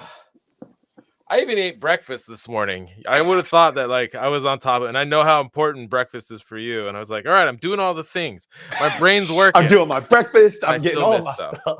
That is the blessing and the curse of ADHD, I think. You think you got it all dialed in, and then you still don't sometimes. All right. Okay, we're plugged back in. Woo! Hell yeah. Back in business. Okay, so you're talking about So, your siblings. yeah. So, like I was saying, my mom induced a lot of mental trauma on us growing up. So once we all kind of became adults, we all just kind of drifted away. At this point, I essentially had zero relationship with any of my family members. I haven't even talked to my mom in 15 years. Right. And so when I came home, my older brother is 10 years older than me, and he is legitimate genius. We are the opposite in every way, shape, and form you can be as two humans. He is a partner in a CPA firm out of Orlando. He's numbers driven, accounting. This is his world. Right. And I was so desperate, I didn't know who to reach out to. So I gave him a call, and he was like, all right, I got back to Georgia from that drive. And the next day, my brother had me on a flight down to Orlando, spent 5 days at his house, which was to this day one of the worst 5 days of my life, where I Okay. essentially got ripped apart of every mistake I ever made, every financial error. I was using the business card for normal. I just had no understanding of all the mistakes business wise I had been making. Sure. And so it was incredibly humbling for me to take that abuse for 5 days. And by the time we came out of those 5 days, he had a very clear plan of, here's what you need to make. Here's where we're at. This is savable. Because I had liens on everything. Like, Right. I was about 2 months away from losing Grizzly Forge. And at this time, I was at a place mentally, and I now had a realization of, holy shit, I don't know anything. Sure. So I completely disconnected from the world. I call it divorcing the world. I changed Yeah. my number. Only 20 at this time, about 20 people had my number, completely disappeared off the face of the earth. And I went to work. And through that year, I think I left my house 2 times besides going to the store or whatever, Yeah. for personal reasons. I think I left my house 2 times in that year. Holy shit. Completely disconnected from the world. I was working 12 to 14-hour days. Refound my faith. Dove into a lot of self-help, figuring out what the hell got me to this place, because my heart has always been in the right place. I always use this example. I wanted to build a skyscraper, but I only had Fisher Price tools to do it. And I, Sure. I knew what I wanted to build and what I wanted to have, but I didn't have the tool chest to do it. Hmm. So I jumped on the BetterHelp website within like 3 weeks of getting home to try to find a therapist. I've done Yeah. therapy off and on for the last, I don't know, 10 to 15 years. I only Sure. was lucky enough to get a good one time. And the rest have been your generic kind of, that was nice, but I didn't get anything out of it. Hmm. So I Yeah. jumped on BetterHelp, which I went that route because if you don't like the therapist, you can exit and get a new one.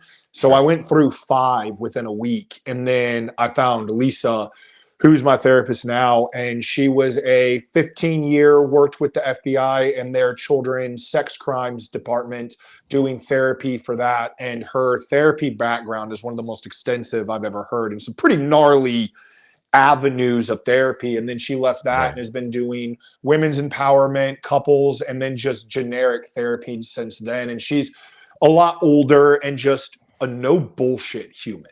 Right. And I talked to her twice a week for 8 months. And then now we went to once a week after that. And then now maybe every 2 weeks we do a session. But Yeah.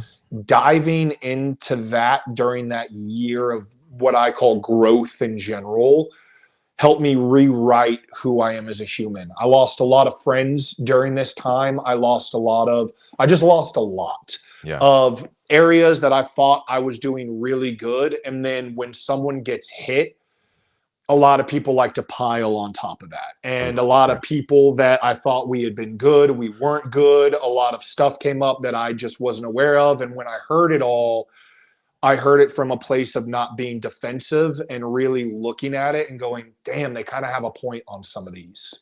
Yeah. So that year was the most instrumental part of my entire life being on this earth for 37 years of just literally rewriting to the core of who I am as a human.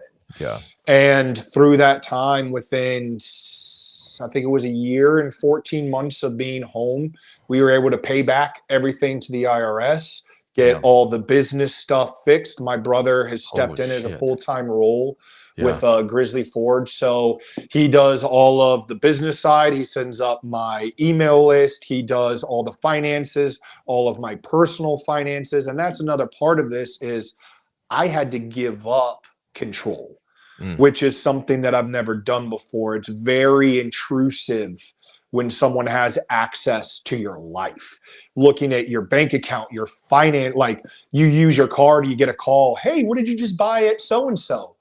And I had to put Yeah. myself in this position of Excuse me. relinquishing all of my control to someone for help.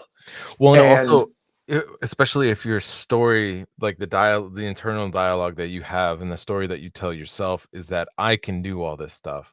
There's gotta also be an aspect, I would feel like there, or at least for me, there would be an aspect of me being like, that feels some sort of shame or a sense of failure that I can't actually accomplish all these things on my own. But at the same time, trying to intellectualize and understand that the reality is like and coming to the awareness where my strengths actually lie and being able to hand that shit off. But it's a hard thing to do. I can imagine that was well, I really never difficult. would have been able. That's you and I are very similar in that mindset. We're both incredibly hard on ourselves. We're in our heads all the time. And the only reason I was able to do that is because I legitimately hit rock bottom. I Yeah. was at a place where I was ready to leave. Yeah. And it's one of the most embarrassing things that I think I can say, especially loving my daughters as much as I do. Yeah. But once you hit that place, it was at where I can't do this on my own. Trying to do this on my Yeah. own is what got me here, where I'm Right. having these issues and I've just lost everything. I've lost one of my closest friends. I lost my wife. I lost all of it. Fuck. And once you hit and about to lose my business, the thing that I love more than anything that gives me an identity in life. Right. And I was at a place where it was the only option.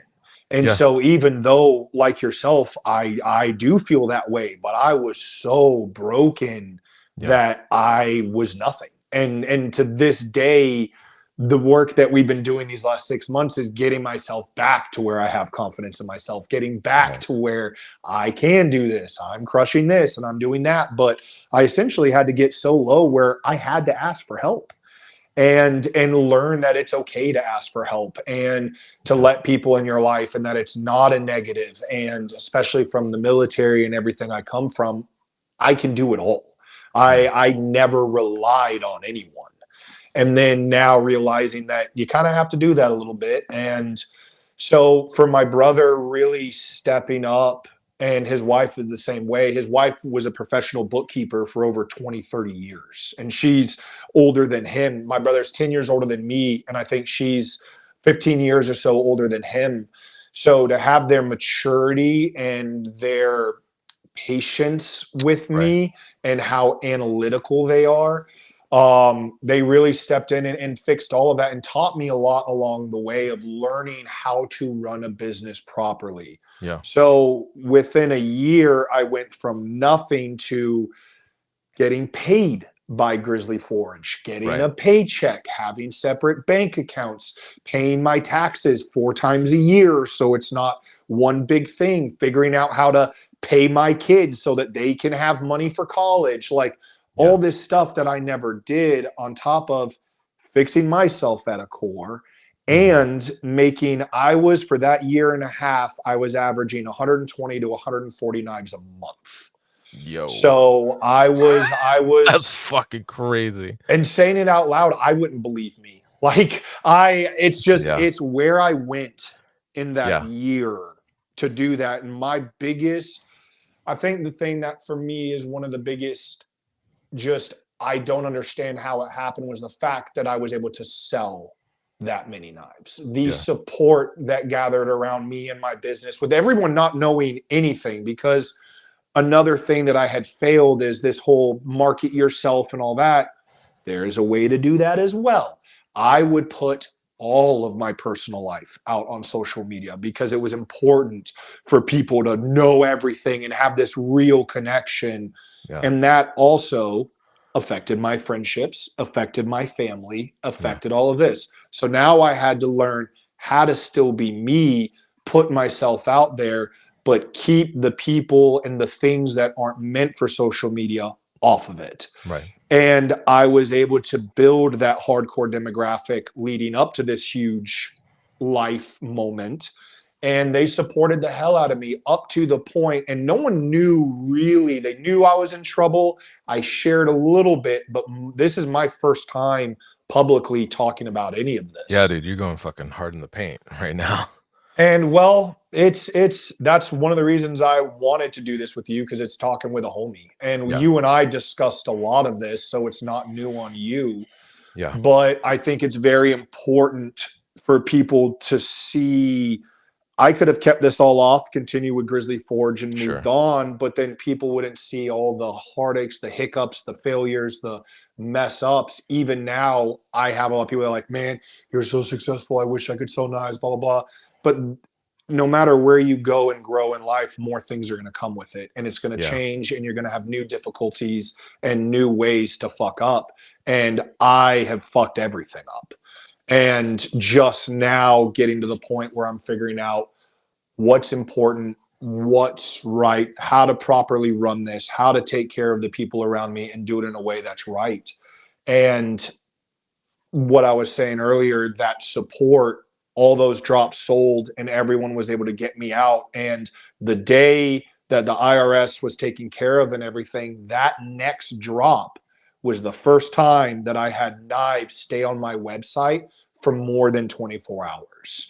Sure. So it was wild that with all of this happening, at the end of it is when Instagram introduced the new AI that now does all their looking. It used to be moderators that would flag and do all that. And then Instagram introduced a new AI, which is what flags all of our knives. It literally is looking for shapes and things to flag. So once the month that I paid the IRS back was the last time I gained a follower on Instagram.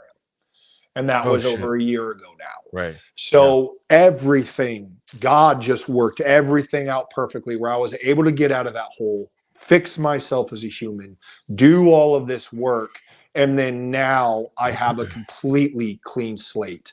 And through that clean slate and rewriting who I am as a human and getting rid of a lot of the things that were negative in my life and that I personally did that were negative, I have now been able to get my family back, and my Yeah. wife is moving back in the next month. And I'm in the best place I've ever been in my entire life on my terms and doing the things that I always should have been doing. And now that I'm here, it's like a completely clean slate of where to go, which is why we did the class and I went to Yeah. Laura. And now it's time for that next evolution of Grizzly Forge, where it's the first time I truly have a clean slate and everything's where it's supposed to be. Right. Dude, I really appreciate and admire your radical honesty in sharing all of that because there's a lot of heavy shit that I think it would have been really easy, like you were saying, for a lot of people to actually like keep behind the scenes and choose not to share. But there is a lot of great insight and value that I hope people who potentially are going through the same stuff right now, whether it's at the same level or just even just various aspects of it, can see that the through your sharing, you're helping people to see that they're not alone in struggling. Because I also myself, like I've had a therapist and had somebody to talk to going on probably, God, I can't even remember now. Like yeah, like 4 years now. And I've gone through a few different people over the years. Because finding that the right person is key, but having that outlet, I think it's easy. And I think we are, as men, we're messaged and told like we have to keep it to ourselves, or somebody else has it worse, or nobody's interested in hearing that, they only want the positive. But the reality is, like, it's super important that we share that aspect of ourselves, because there are lots of parts of life that are bringing us pain in some way, shape, or form. Mhm. And even though somebody might have it harder somewhere else, or whatever, like, it's important that we have somewhere, whether that's if that's with our partner, with our wife, with a best friend, with a therapist, whoever, somewhere to share that, to help, to feel like we're not the only ones carrying it. It's also a way to, like, when when, at least I find, when I externalize my internal thought process, and then I externalize it, I it's definitely thinking out loud. I'm just like, "Oh, yeah, maybe that actually isn't what's going on," or whatever. Just having It's an avenue to speak freely. yeah, It's yeah. not, I didn't get into it to have someone fix me and tell me No. what to do. It was, I need a guide. I Yeah, need someone to like walk me through this. I'm getting there. I know here's the struggles. What's happening? How did I get here? yeah, And I would say that there were a few things that she had massive breakthroughs that she brought up. For the most part, it was me navigating all of that and just having a soundboard to work through it. And again, just getting to wanting to make that change. Not everything that I did in this last 2 years, not one bit of it was to get somewhere. right. I've always been trying to get somewhere or get something, or this is coming. And it was, be grateful for right now, Yeah, what's happening right now, and to be the person that I want to be, yeah, regardless of anything. There was not one I knew. Sydney and I have had multiple separations in our 11 years, majority of me being an idiot. But we've had multiple separations, and every time I got her back, exactly what I just said, I got her back. I was doing the things that I thought I needed to do to get her back to be the man. And this time, I truly, truly, truly believed it was over. It's done. There's no way. I knew that that was the person that I was going to love for the rest of my life. And that was it for me, which was the worst part of, if I already knew that, why did I make the mistakes and do the things that I did? yeah, Back to the toolbox. You know what you want. You don't have the tools to do it. yeah, And realizing that it's not just one person. You need to understand that, yeah, you have all your issues, but whoever's on the other side has theirs too. And mhm, giving that grace and actually learning what those issues are and not taking everything so personally, yeah, I decided that I needed to learn how to be that kind of person. And right, through me rewiring myself as a human, I got all of these things back, not because I was trying, it's because I'm 2 years now in of being this person, and I don't think I could revert if I wanted to. sure, It's me now. yeah, But it had to be for the right reasons, and not comparing or figuring I want to be this or that or like this person. It's just got to be what you want. yeah. Yeah, I think for me, the real value of having a therapist, like you were saying, is having that sounding board. But if you think about it, like, often, at least for me, inside of my head, when I'm trying to reason things, I'm like talking to a mirror image kind of myself, but it's my conscious, or whatever, Yeah. conscience, or what consciousness. And even when I'm externalizing it and talking to a therapist, it's still me kind of still talking to myself, but with this person that's there that essentially acts as a kind of a third party, a completely objective party moderator that's helping to kind of sift through or file like or just kind of like notice things as Yeah. you're talking to yourself to help clarify your own thought process more than Yeah. anything. And it really again, like I think there's for a long time there's been a lot of stigma and negativity around talking to a therapist, or honestly men talking and sharing their difficult feelings, their emotions, even with each other, or even with their partners. Yeah. And I think it's the reality is we're fucking human beings as well. We have these things. It's honestly completely ridiculous to try to effectively deny that they even exist, because the more you ignore it, the worse it gets. I've found, at least for myself, and it's really important to identify and pay attention to those things, or give space to those things and show respect to those aspects, those parts of yourself, instead of pretending like they're not even there. Because you're if you just keep pretending they're not there, like I said, it's just going to make some of those things can swell up to become giant monsters that want to be in your face, that are Yep. effectively saying, look at me, motherfucker, I'm right here. And it's gonna fuck some shit up in your life, instead Oh, of it taking does. the time. Yeah, instead of taking the time to show those aspects of ourselves the attention that they need. And it's not like hours and hours every day. But what happens is years and years of building up and denying these parts of ourselves become that make them big problems, versus noticing those things and every like, whether it's every night, once a week, or whatever it is that works for you, taking time to talk with somebody, again, whether that's with a friend, a partner, a Yeah. therapist, somebody, to help just like bring this internal world out. Because a lot like the life that we experience and live honestly is happening in here. We Yeah. interact with things, we're driving cars, but the whole time we're still in our head, we're experiencing everything through our brains. And so it's you got to give space to those aspects, those parts of yourself, to be able to integrate those, instead of denying them, making them part of who, incorporating them into who you are, learning from them, changing identifying where changes need to happen so you can kind of fix or modify behaviors and move forward in a more positive direction for yourself, and therefore for your family, and therefore for your friends, community, your business, whatever. But you got to do those things to take care of yourself, so that everything else can benefit from you being a better you for yourself first, and then everybody else. And for what we do, being quote unquote artists or whatever you want to call it, Sure. if we worked in an office where we sat in front of a keyboard, where we are in life may not really matter. But for us, negating or ignoring your mental, physical, and just health in general, what's going on in your life directly affects our work. Yeah. When I'm a mess, when things aren't good, when I'm not mentally great, I'm messing up my grinds, I'm not having fun creating new work, I'm just working.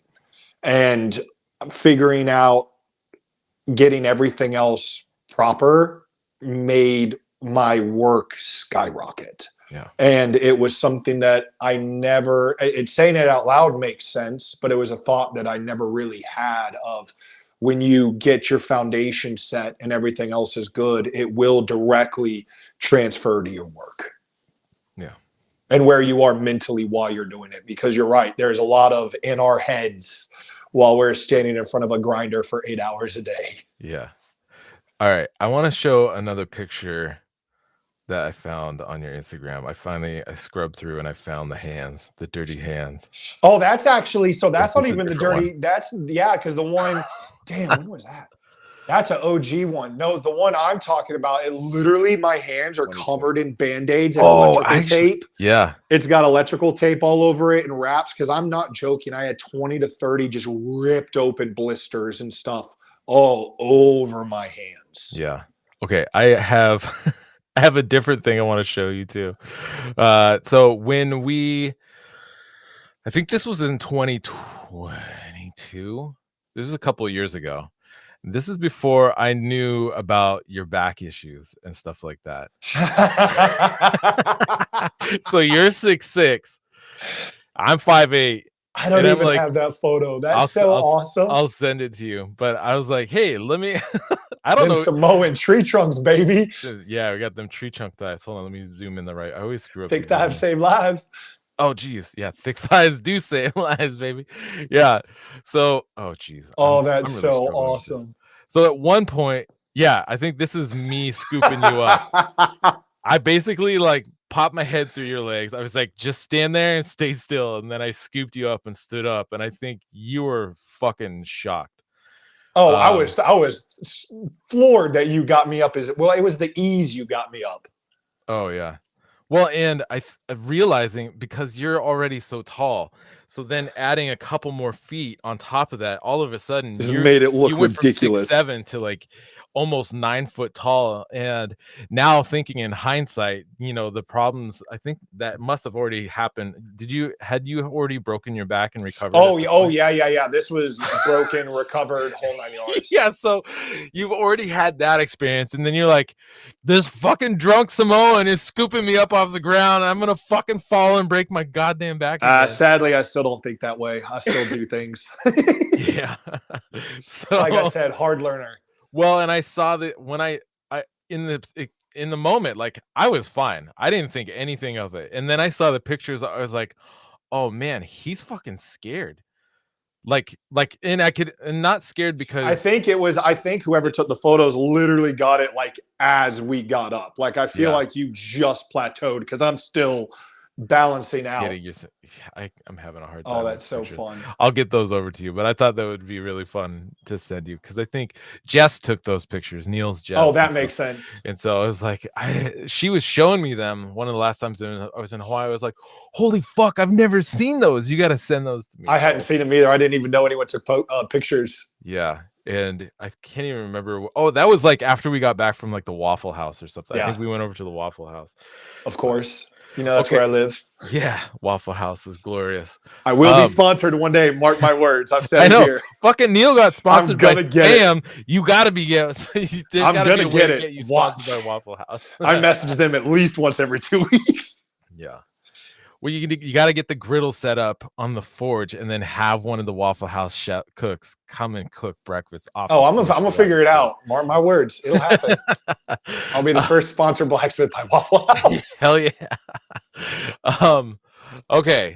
So you've been through a lot of shit to get where you're at, and it's really impressive. And what's really impressive is that uh, at many points, I think along the way, you could have thrown in the towel and be like, all right, fuck this. And I know, like you said, like you came close at one point, and but you somehow found the way to keep going forward, and making those changes. And I feel like I've gotten to that place too a couple times in my life. And for me, it's been like, okay, well, if I'm about ready to check out, then that almost, if for me, it feels like there's a complete slate almost in a way, like I can almost reinvent myself in a way that I can essentially make all the choices or do all the things that I was struggling with before. And I was like, well, if I was ready to go away, why not fucking do those things now? And I feel like you've really done an incredible job of kind of turning things around and doing what's right for you, which has translated into what's right for your family and for your business. And it's been really impressive to get to know you and understand and learn these things about you, um, especially in the last, in that week that we spent together. Yeah. Because I got my own life shit that I'm going through at the same time, and and I just really appreciate you again, your radical honesty in sharing all that stuff and going deep like that, because I think not only do I get value out of it and inspiration from your level of dedication and self-discipline. And I'm sure it's not perfect all the time, but that's the Oh part hell no. it's a practice. You got to keep coming back to it and be like, all right, today was a wash. Let's do it again tomorrow and let's do a better job and just keep trying. Um, 100%. Not getting yeah, lost in the sauce and getting spun up in your snowball effect of I'm doing good, and then when you're doing good, good things happen, and then you revert back. It's yeah, that constant reminder of how did I get here? Let's stay here. So even if I have to take a little step back, slow down, because that's where I'm at now is just doing this right, yeah, coming back out in public. Winter Strong 2 years ago was my first time being around humans in a year. Literally, that was right, my first time around people. And then since then, when Will came here during Blade Show yeah, and was working on his knife, it was the first time people had been to my house. right, So now it's just slowly introducing the world back in, rekindling those friendships, business relationships, and all that. And what's been cool is the ones that are there and understand, that's what matters. If yeah, people don't and they've moved on and I can't get them back, I can't say I'm not going to sit here for an hour and explain everything. That's yeah, okay. We just are starting with a clean slate and starting over. So for here now, it's like, what's next? And for me, that what's next was now let's start bringing that skill level up. Like I said, I kind of got pigeonholed making my knives very quickly. And if you have demand for them and you're making really good money at it and everything's going, I just got stuck in there. But for me, once I get in that stuck, yeah, I lose all interest. right, And I've got to constantly be growing. And with the notoriety that came with Grizzly Forge really quickly, I had a lot of imposter syndrome being mm, around other knife makers and stuff, looking at their work, and me personally being like, oh my God, this is better than anything I'll ever make. And seeing that they're struggling, trying to sell their work, and I'm over here thriving, it like kind of fucked with my head a little bit. I know that's my own issues, but it 100% did. So for me, this next evolution of Grizzly Forge is really stepping up that skill level, taking my work to a whole nother evolution and figuring out what that's going to be, because like I can't just do the same thing forever. And from yeah, a business standpoint, it creates demand as well. This is something else I talk to a lot of makers is you'll have a guy that makes one specific style of knife, and if that's what he loves, that's amazing. But if he's interested in making a business out of it, that business model is kind of tough because you're not creating multiple buyers. I've yeah, got a handful of 15 to 20 make or 15 to 20 collectors that have 15 to 20 of my knives. yeah, And it's because of that constant evolution, changing up those designs, right, having fun with what I'm doing, and constantly shifting. And I feel like since all this Instagram stuff happened, I'm not at all interested in like being butthurt or upset or complaining about it or making posts all the time or thriving off of the negativity of the man's holding me down, blah, blah, right, blah. Let's just evolve. Let's yeah, figure out what can we do now. And I think the evolution of my knives and constantly being differently, I'm not necessarily gaining new eyeballs, but my collectors and supporters are still buying because I'm constantly putting something new and better out. yeah, And I feel like that's something that's tough to explain to a lot of makers is, yeah, you made those knives, but that's all you've ever made. So you constantly have to find new people to buy your work. Where right, when you're constantly evolving and making new pieces, then you'll start building collectors. right.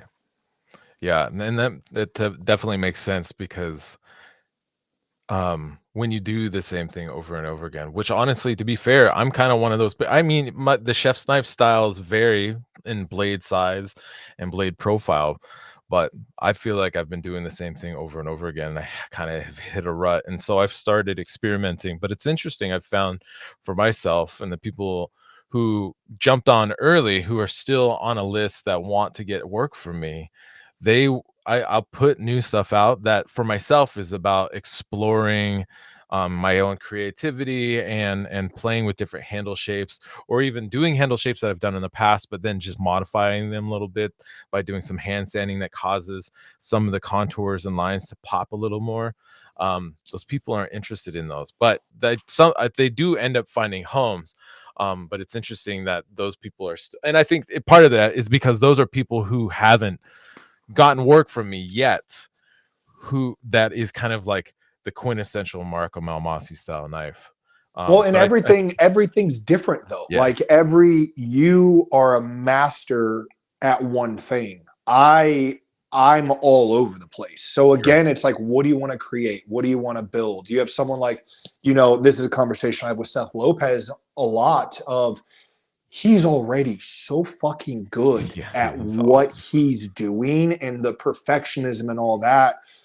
For me, it's like, is this what you want? Like, do you want to build a name on making these perfect knives, which in our community is idolized and amazing. And Right. he's going to get all these awards and all these knife makers are going to look at his work and ooh and all about it.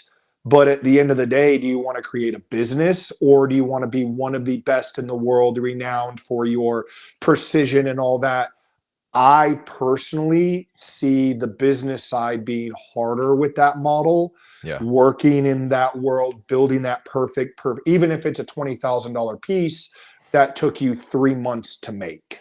Yeah. Where if you were making a production style piece, or even like me, small batch, handmade, I'm touching everything, blah, blah, blah, Yeah. would I love for you to look at one of my knives and go, or hear my name on the podcast and be like, he's blowing boundaries, his metallurgy is amazing, his edge geometry is perfect, it's one of the prettiest knives I've ever held. When one of my clients hold it, they don't give a shit.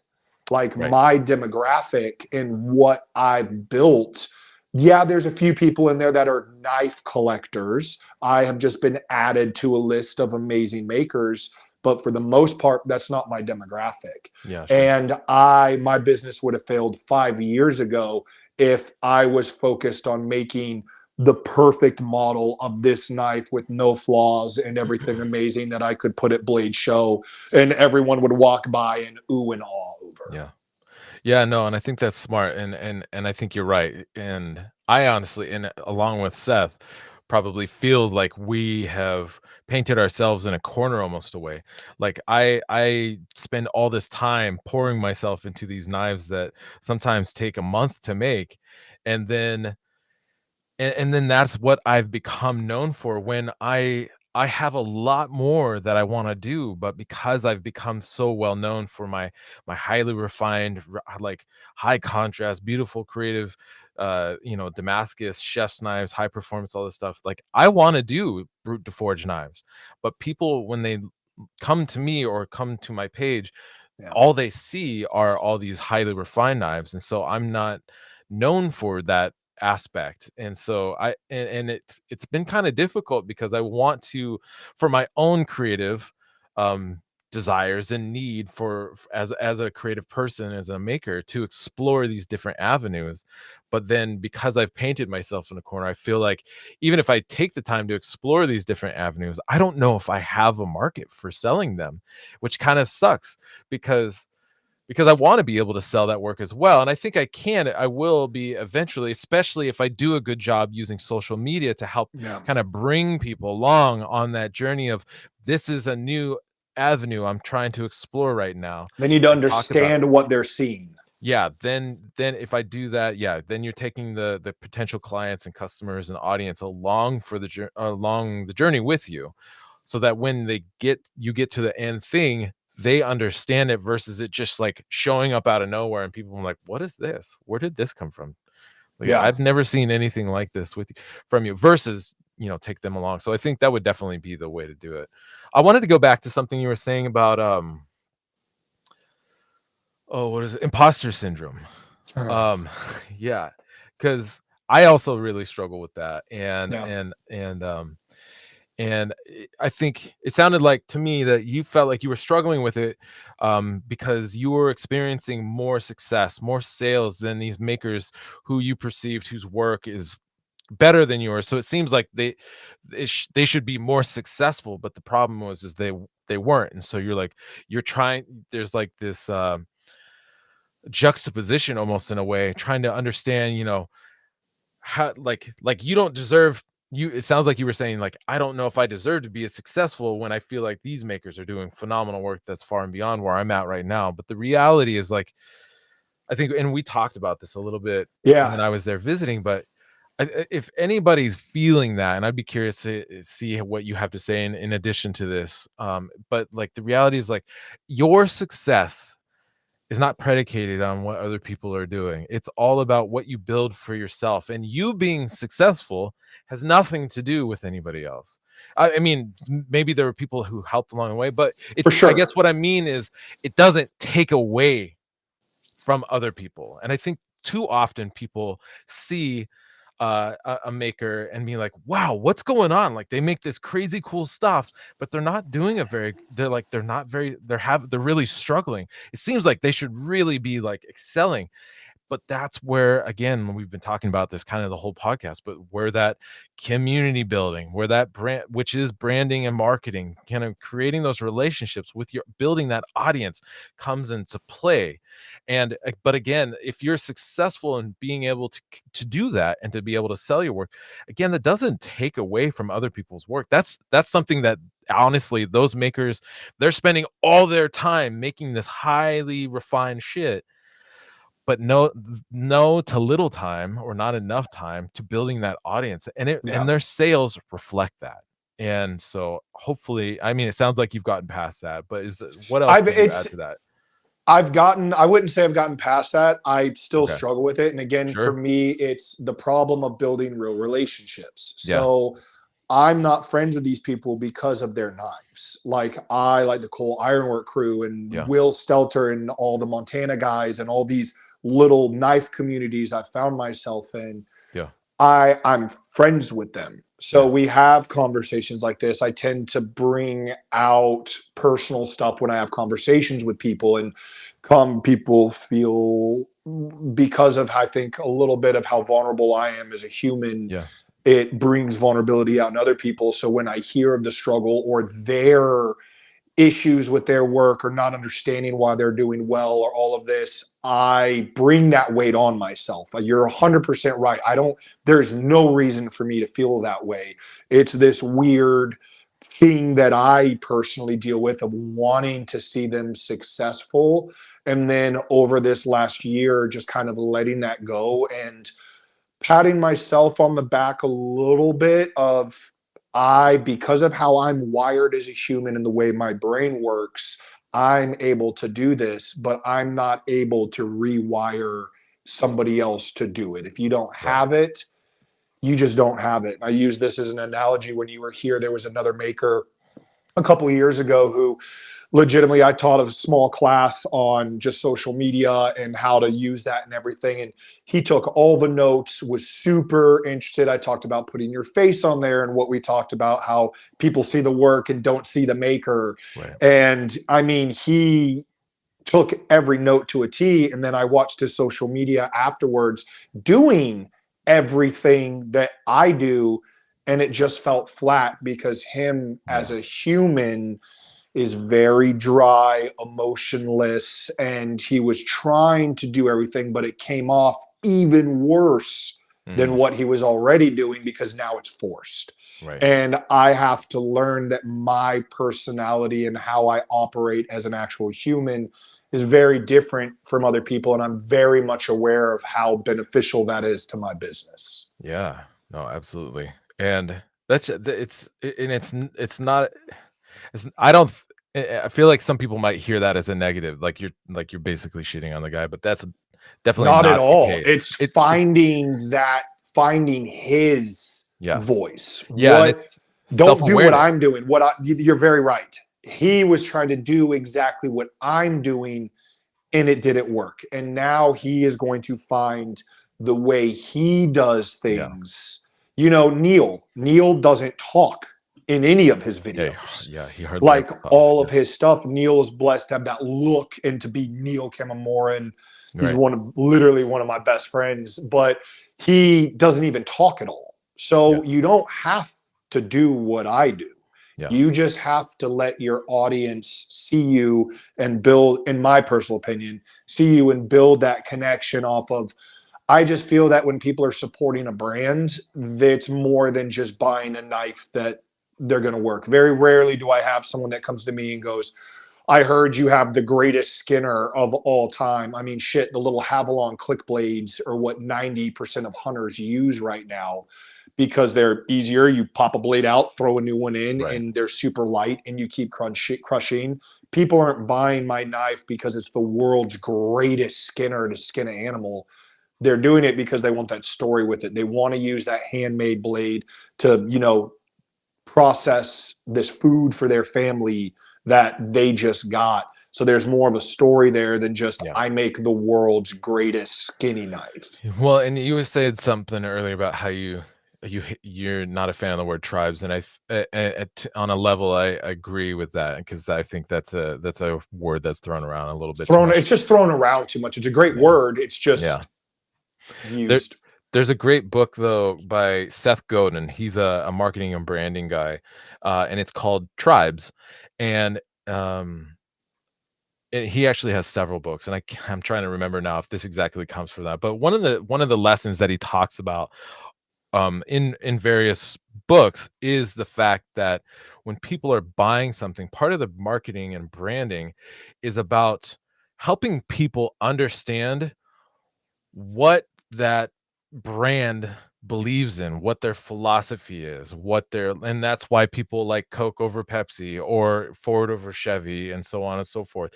It's because there's something that brand stands for or represents, and it doesn't have to be a big massive political or hard stance or anything like that. It's just they've done a job of presenting themselves in a particular way, in regards to what that company stands for and means. And for us as makers, that just means taking people along the journey with us, Yeah. trying to be our authentic self as best as possible. Maybe like for that one maker, that wasn't necessarily being on screen and talking all the time, because that's not natural for them. I think it's probably something that people can learn, but that does take time. Yeah. um but by sharing who you are, you're giving something of value beyond the thing they're buying, so that when they buy a knife, they're not just buying a knife, they're buying you as well as the maker. And because they connect with you on certain levels, in regards to what, like from your hunting background, your military background, all these different things that you're connected to, self-discipline, weight training, all this stuff.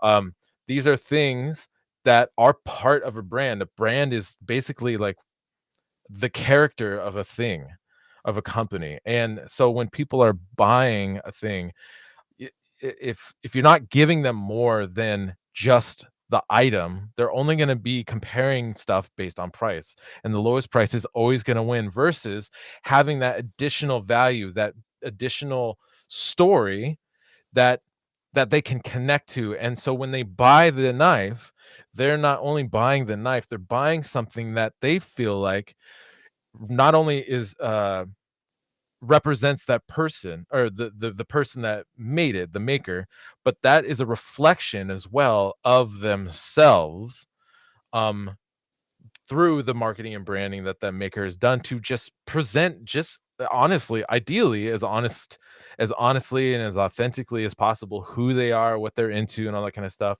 So that, because when we spend our money is hard-earned cash, right? We're spending our most precious commodity, which is our Yeah. time, earning this money, right? And so ideally we're kind of careful about where we spend that money. And if it's a lot of money, if it's a big investment for us, we don't necessarily want to spend it with somebody that we don't like.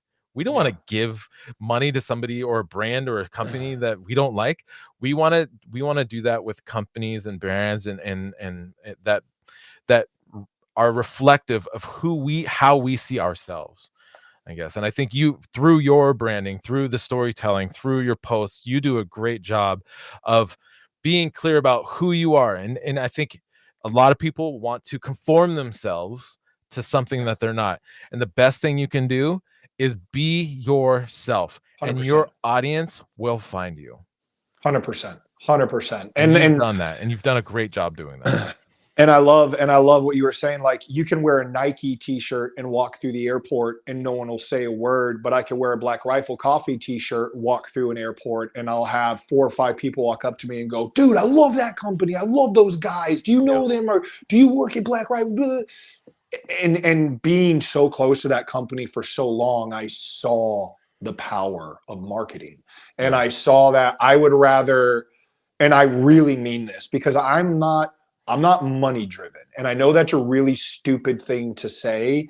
I say that in a sense of, I have no interest in building a massive company, having 50 employees, making $40 million a year, going to an event and seeing, 90% of the people wearing my knife. Like, Yeah. that's not for me. I would rather go to an event, run into 6 or 7 people at a total archery challenge, then walk up to me, go, dude, check what I'm wearing. And I'm like, no way. And then get this super dope interaction. When did you buy it? I remember making that knife. Like, having that's what I love. I would rather have 10 people in a room that I can talk to and have legit excitement over them supporting my work than, and this is only me personally, than mass producing something for money just to get it out there, because now it's a business. Right. Now it can get, and not to say obviously Black Rifle is a massive business, so you can do it right. But I was never interested in that. I've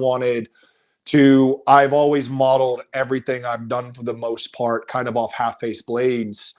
If Grizzly Yeah. Forge was to grow into a bigger company, I would want to follow Andy's footsteps and go that route, where I think he's got around 18, 19 employees. They're all ex dudes that served with him or in other capacities in the military. And he's built this amazing community and brand. I don't think there's a knife company that's got better branding than Half Face. And the models and the way he makes his knives and constantly evolving and changing, that's what I have been thriving and striving to build my business towards, Yeah. having that true north of, he's able to do it, take incredibly good care of his employees, build this amazing brand, and market himself in the same time.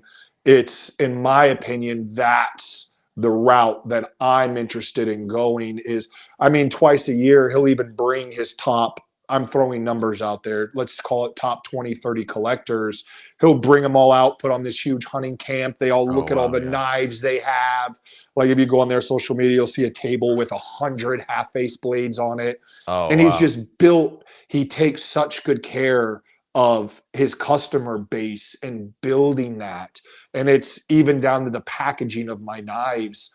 Every single knife is rolled in paper with a wax seal on it. I don't share a ton of my customer interaction because I like to keep that private, but Sure.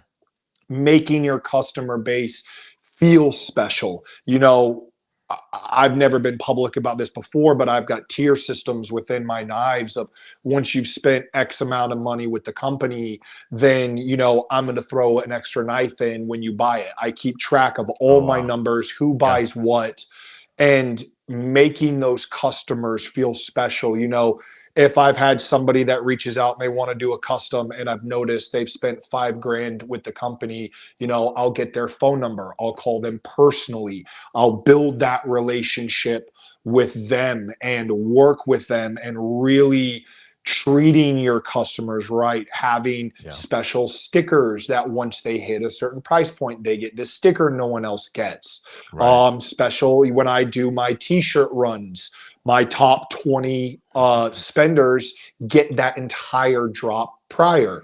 Once you hit a Sure. certain level, I'll fly you out and you get to make a knife with me. It's building that community and that customer base that I've seen them do, that I already naturally was doing, but now I kind of have a vision of, ooh, I can take this so much further than I already am. And my favorite thing I think you've said is not rushing into it. It has to be natural. Yeah. Saying no, not getting ahead of yourself. Knowing that this could be an amazing opportunity, but if I do it right now, it could not, I could miss out on this. And saying no, knowing I may miss this opportunity, but if it's meant to be, it'll circle back. Right. And there's a lot of people and businesses that I've said no to that respected, which I wasn't expecting, respected the fact that I said no, explained myself, said I would not be able to bring you the best product, content, whatever you're interested at this time because of XYZ, but I would love to come back around to this Yeah. if you're interested in this time frame. So Right. it's not a no, it's just I can't do this right now, so it's no, but I would Mm. love for this to stay as an option. I like that. It's not no, it's not right now. Just I can't do this right now. And the Yeah. respect, especially when you start dealing with bigger businesses and people in the business world, there's a Yeah. huge respect that you actually get out of saying not now, where they go, damn, this is pretty rad. This dude's not just rushing into this to get something. We're going to do this right organically and build something sick. Yeah, and that shows a level of integrity that I think also those people would really respect and appreciate, because I think a lot of people would be like, "Holy shit, there's a huge opportunity. I want to jump into it and do it." And then under deliver really because they just weren't ready for it or in the position or they had too many other things right going on like you're saying. And you got you got tons of stuff going on all the time. So being able to commit to a thing when you're in the position to dedicate the time that is required to do it right. You still could have a bunch of things going on, and if you could fit that in and it makes sense because of the amount of time you have to dedicate to it. But if it's a big thing and you don't have that time, Yeah. it's better to, to say not right now so that you can appropriately dedicate time to it and for it to deliver in the way that it really and hit in the way it really ought to versus saying yes, not dedicating the right amount of time, not having the time really to do it right, Yeah. and then under delivering for something or somebody that could have been a big opportunity for you, and then it just completely fell flat on its face because you said yes when you weren't even ready for it. I think it's Oh, fucking smart. exactly. Or and also if your skill level isn't there. My Yeah. skill level is so bad. Stephen Pressfield, the author, reached out to me a few years ago and he was releasing one of his newer books and he wanted this specific dagger. It was a old Roman time style knife Oh, that like he a wanted Crucio? made. I wouldn't know. Yeah, No, yeah, sure. not exactly why I'm not the guy. Not historically, I'm not a historic maker. Right, that's fair. And it was an amazing opportunity. Everything looked great. But when it came down to it, I could have figured it out. But I said, hey, I may not be your guy as much as I want to do Right. this. Let me introduce you to Mark Hopper. He's my mentor. He's the one that's done this. And Mark is the one that ended up making all of those. Yeah. And built because of that, I sent Steven to someone who would do it better. But now the respect I have with him for that is something real because instead of just taking it and taking the money, Yeah. I wanted him to do it right. And now I could potentially have an opportunity to do something with him once it is in my I've wheelhouse. definitely done that too, where I've been like, I would look because I'm like, I sit on it and I'm trying to juggling it around in my head, and I'm just like, this doesn't make sense right now. So then instead of just saying flat no, I'm helping to provide a solution, which I think is what you're also doing. You can't do it, but you know somebody who is an expert in being able to create that kind of or recreate those kind of historical blades, and you set them up, and you are maintaining that relationship, and like you said, continuing to have hold respect with that person because even though you couldn't do it, you still helped take care of them and get them connected with the right person that could Oh, and I in that mean it's time, just and super it's so powerful. transparent and Yeah, it helps them out. I mean the amount of makers, especially because I've never done chefs, every time someone would reach out, I'd send them to you or to Will or to whoever one of my friends that I yeah, knew had work. Or like I said, if it's something that it's not quite my style and I know someone that can do better, yeah, I'll send it to them. And then a lot of times those clients will then come back, buy one of my knives as you know, they're just like, dude, that was so rad. Thank you so much. And now yeah, I have another customer because they're like, there is that respect in there. You just got to believe that it's just going to keep happening. right. Well, talking about chef's knives, you are now in the chef's knife game. I know from talking to you that you've waited to get into chef's knives, and so maybe can you talk about that? Like Yeah. how what what has led up to this next kind of step in your evolution as a maker to incorporate chef's knives into your wheelhouse of tools that you make? Completely honestly, for me, I'm just making sure my phone battery is still good. Okay, you're good. I just had a notification a minute ago, and I don't know why. I had a fully oh wow, it has. I'll probably have to plug it in. I might have to pop off my headphones. I had a full battery when I started. That's crazy. It blew through a battery in 2 hours. Yeah. So for me, chef knife wise, it was just it's the next evolution. It was business wise, a complete massive demographic that I have neglected for 7 years. It's a whole new customer base that someone who may not want a Revenant or one of my Skinners or something, everybody cooks. So Right. business wise, it was let's go ahead and now touch this whole new demographic of clients, but I wasn't interested in it yet. It Yeah. just wasn't the right time. And I'm not a cook. I'm not a chef. I never worked in a kitchen. And because of my insecurities of my knives, I knew that chef knives, there were a lot of rules and a lot of things that go into them, your grinds, handles, the type of chef knife. And I just didn't want to knock out a chef knife for money that may not perform at the level that I would want it to be. So for me, it was that it's coming, just that's been my most requested piece the last 5 years, Yeah. and telling everyone the day's going to come. It's just not now, Yeah.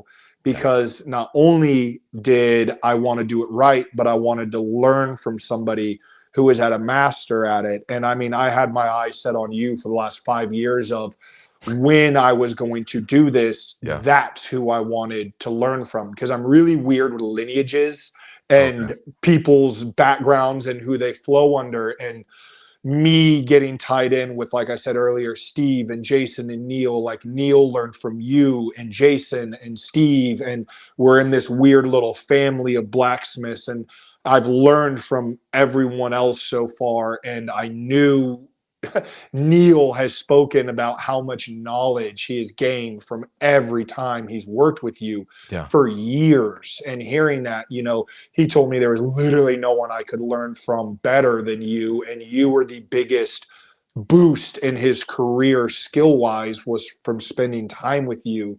Sure. So once hearing him say that for all these years, there was no one else I wanted to learn from. So it was just a patience game of getting there. And now that you and I are where we're at in our friendship and all of this, and leaving your home and coming here to stay with me, that's the only way in my mind I was interested in learning. Yeah. And holy shit, was it a lot of fun and incredibly difficult. I could Yeah. grind one of my knives in about 8 minutes, and I was standing in front of that grinder for an hour and a half Yeah. on damn near every single one of them. Yeah. So no, I'm so stoked. And now that I have the dangerous amount of knowledge, just enough to be dangerous, that you've Yeah. given me, now it's time to find my way in this world. Hell yeah. So over the next few months, it's going to be playing with different designs, grinds. I really love the S grind that you taught me, and I'm going to keep that as a staple and just practice the shit out of that until I get incredibly good at it. Yep. And now it's just figuring out what that design is going to be and the kind of chefs that I'm interested in making, and that next step in cooking cutlery and this whole world that's super new to me, Yeah. and wanting to get into it and make a dent. Hell yeah. Yeah, and I was it was a lot to, and I think it was wise of you to to wait because uh, I teach a lot through demonstration, but as I've continued as a maker and doing more teaching, I have a lot to say at the same time. And Yeah. so it really is a lot to take in 5 days. And you did a phenomenal job. And you do, I think you do have a danger. One, you already have a solid base foundation of technique and skill so that were in the position to now take that next step into these more nuanced kind of grinds and sculpting and all this kind of stuff.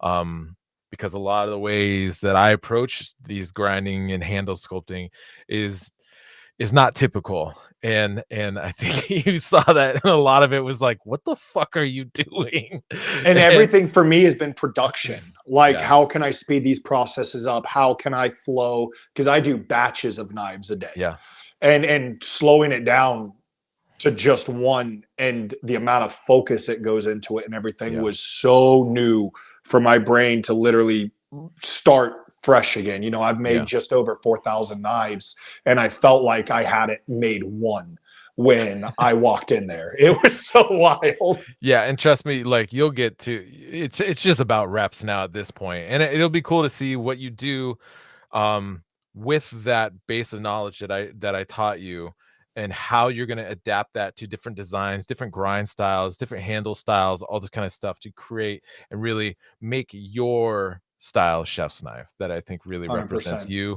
and the audience that you're working with, and it's really cool, and I again, like, it was a great opportunity, for me as well to get more quality time with you. I think the Yeah. first time after we had met in 2018, the first time that we had actually spent time together was at Winter Strong down in South Carolina, Yep.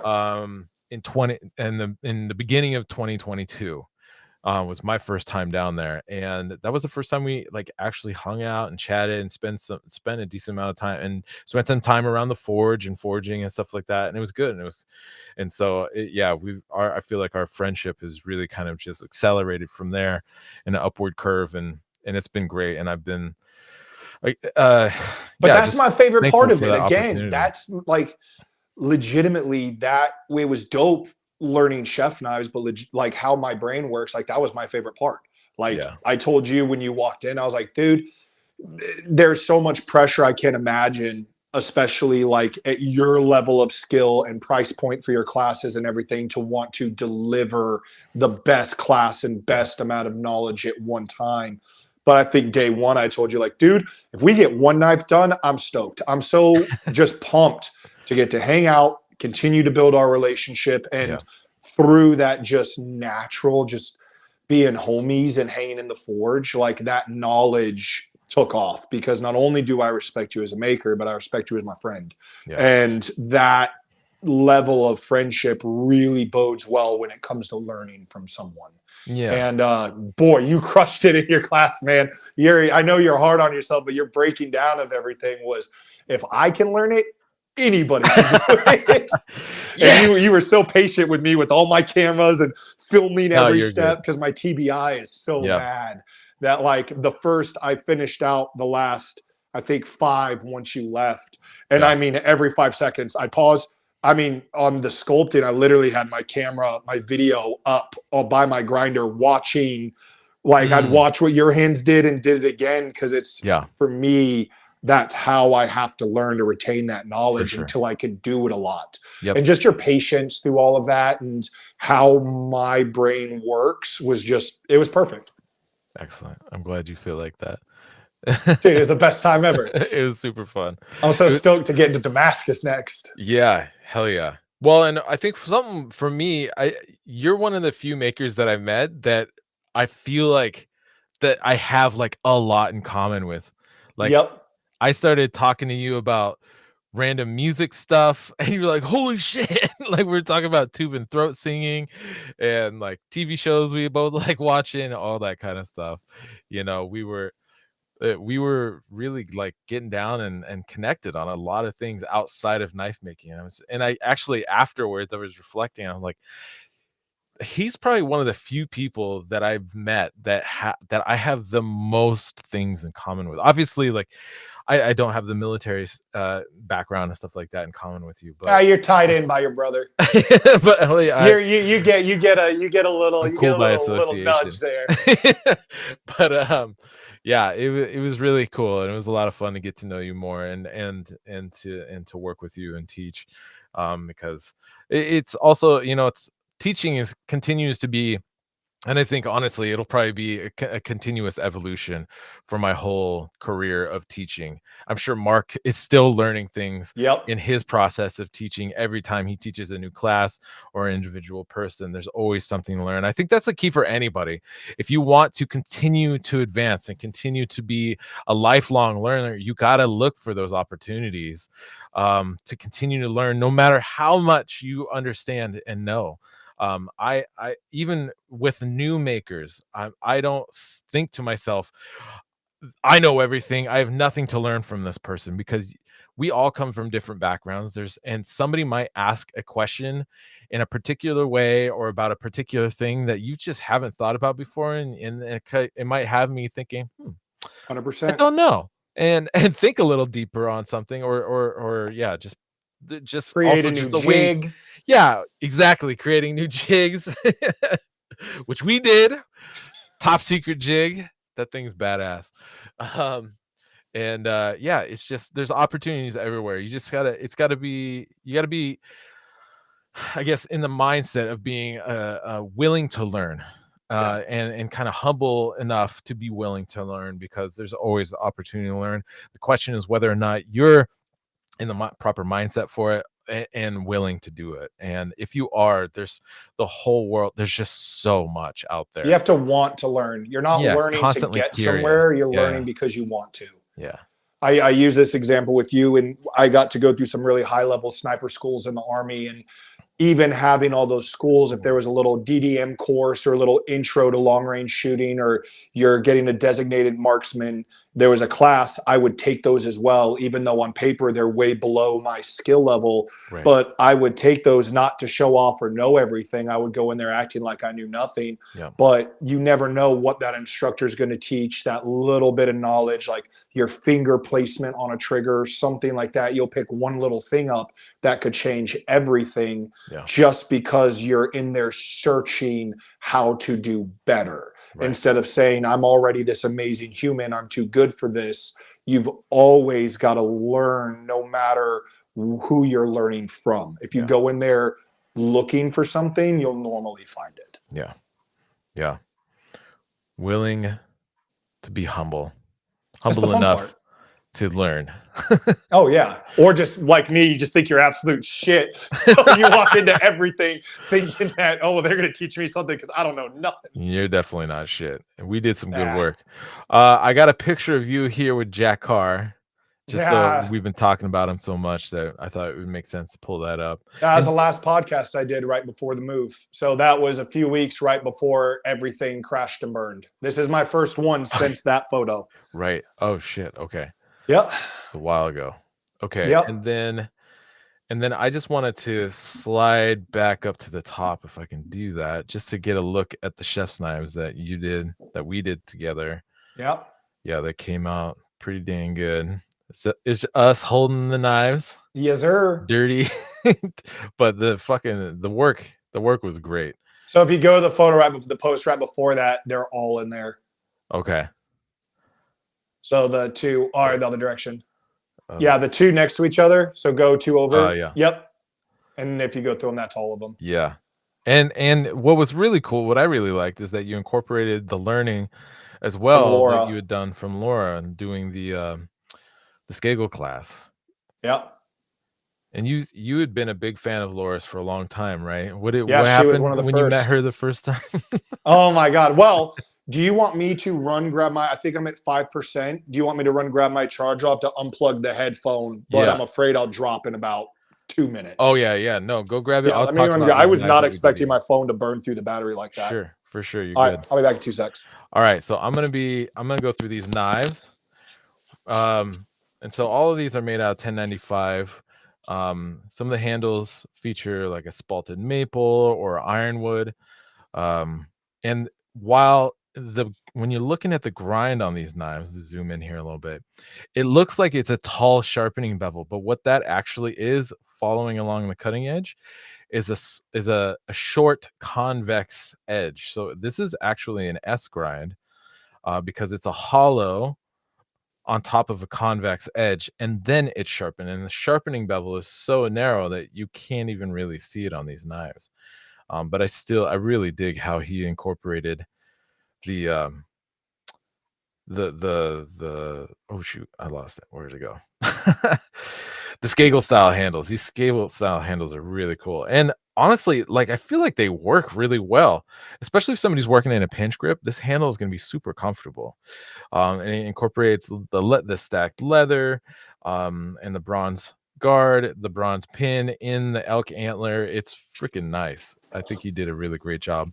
Kind of translating chef's knives into these Skagels with these Skagel style handles. And these knives cut great. We had a lot of fun cutting through stuff. Um, yeah. Yeah, these handle materials are crazy. Super nice handle materials. Do you know what kind of handle materials that this is? Oh shoot, where'd it go? Let's see, I'll pull it back up. Which one? Can you still hear me pretty good? Yeah, I can hear you.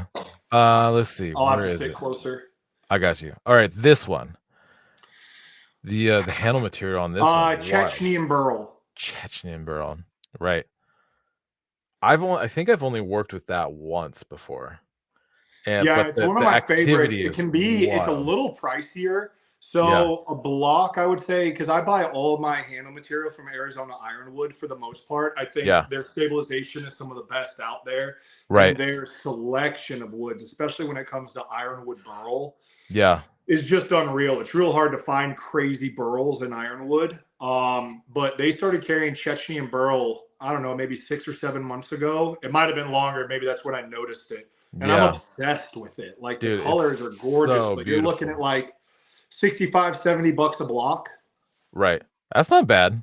I mean, it's Yeah, it's expensive, not but it's not bad. horrible. It's not horrible, especially I'm able to get normally 2 sets of scales. Those aren't because we were doing the flares on the Right. handle, Yeah. but I can normally get 2 sets of scales out of a block. Right. Oh, nice. The handle material is a really big deal to me. We talked about this a little bit. I like the knives and the forging and the doing all of that, but the Yeah, handles is what I really love. And putting good material on there is a big deal. for sure. Looks like you caught your knuckle pretty good maybe on the grinder in this photo. Probably. I've got the amount of times we talked about that. I'm such a klutz. Like I've got 2 band-aids. Well, this one just came off, but Yeah. I'm just a mess pretty much all the time. Woo! Look at that cut. Damn. Well, I got one of those DMT stones. I had a really good talk with Neil after you left, and I got Yeah. one of those DMT diamond stones. I Yeah. wish I'd had it when you were here, Okay. but I'm blown away with how good it is. And it's because Neil had a long talk with me about hand sharpening on stones and everything, and Sure. I was unaware of the learning curve that goes with stones and how quickly you can mess them up. Right. So he recommended that one because it's kind of sort of unfuckupable. Yep.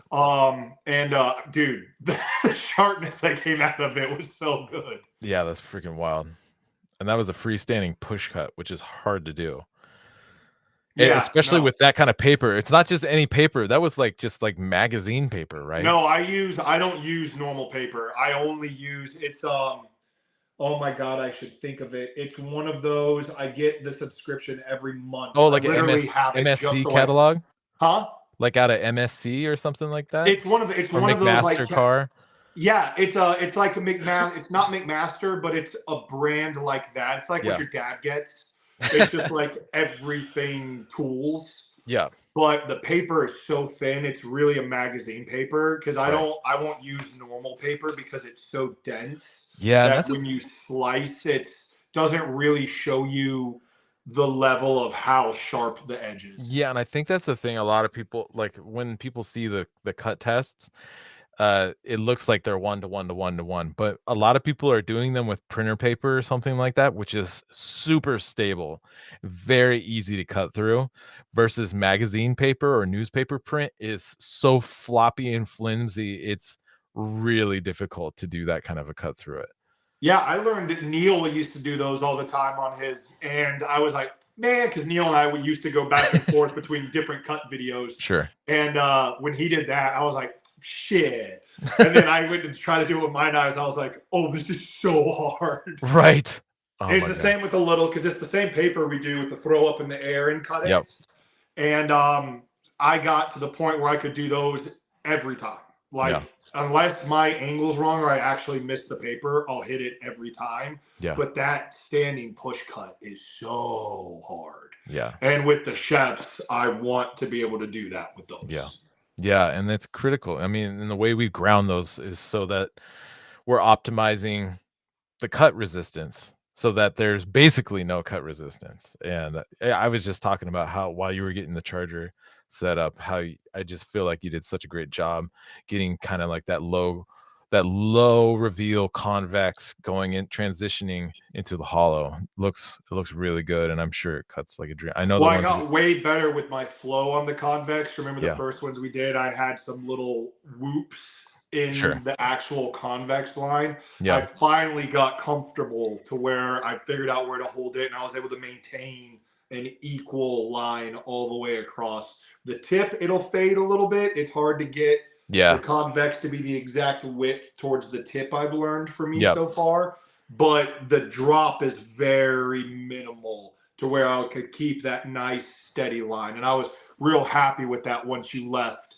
that I was able to just kind of breathe, slow the grinder down a little bit, and just really, once you don't have the master looking at everything, it's like I could breathe a little bit. If I Yeah, fuck yeah. it up, it's all on me. I'm not wasting anyone's time, could slow down. And I got really confident on the convex part. The grinding, I'm feeling way better at. It's the Cool. handle shaping that I'm still, because I never used any height gauges or width gauges, or I didn't know what a thou was.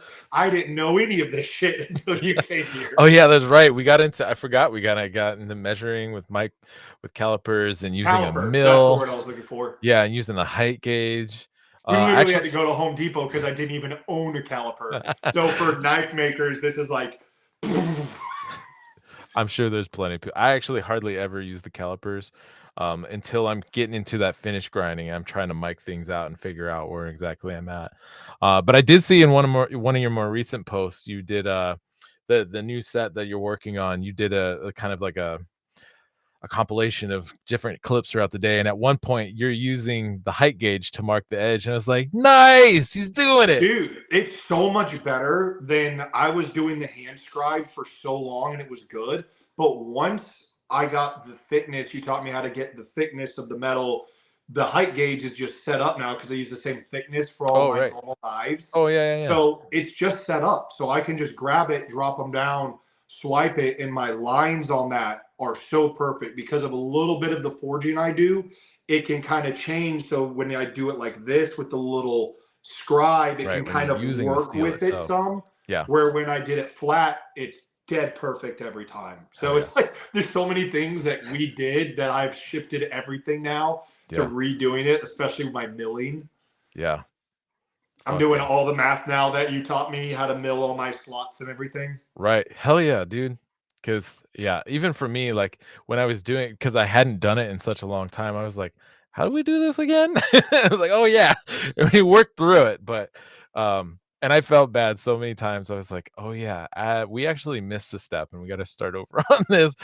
Cause it's when it comes to teaching this stuff, I'm so in it and I just do it kind of like off the top of my head.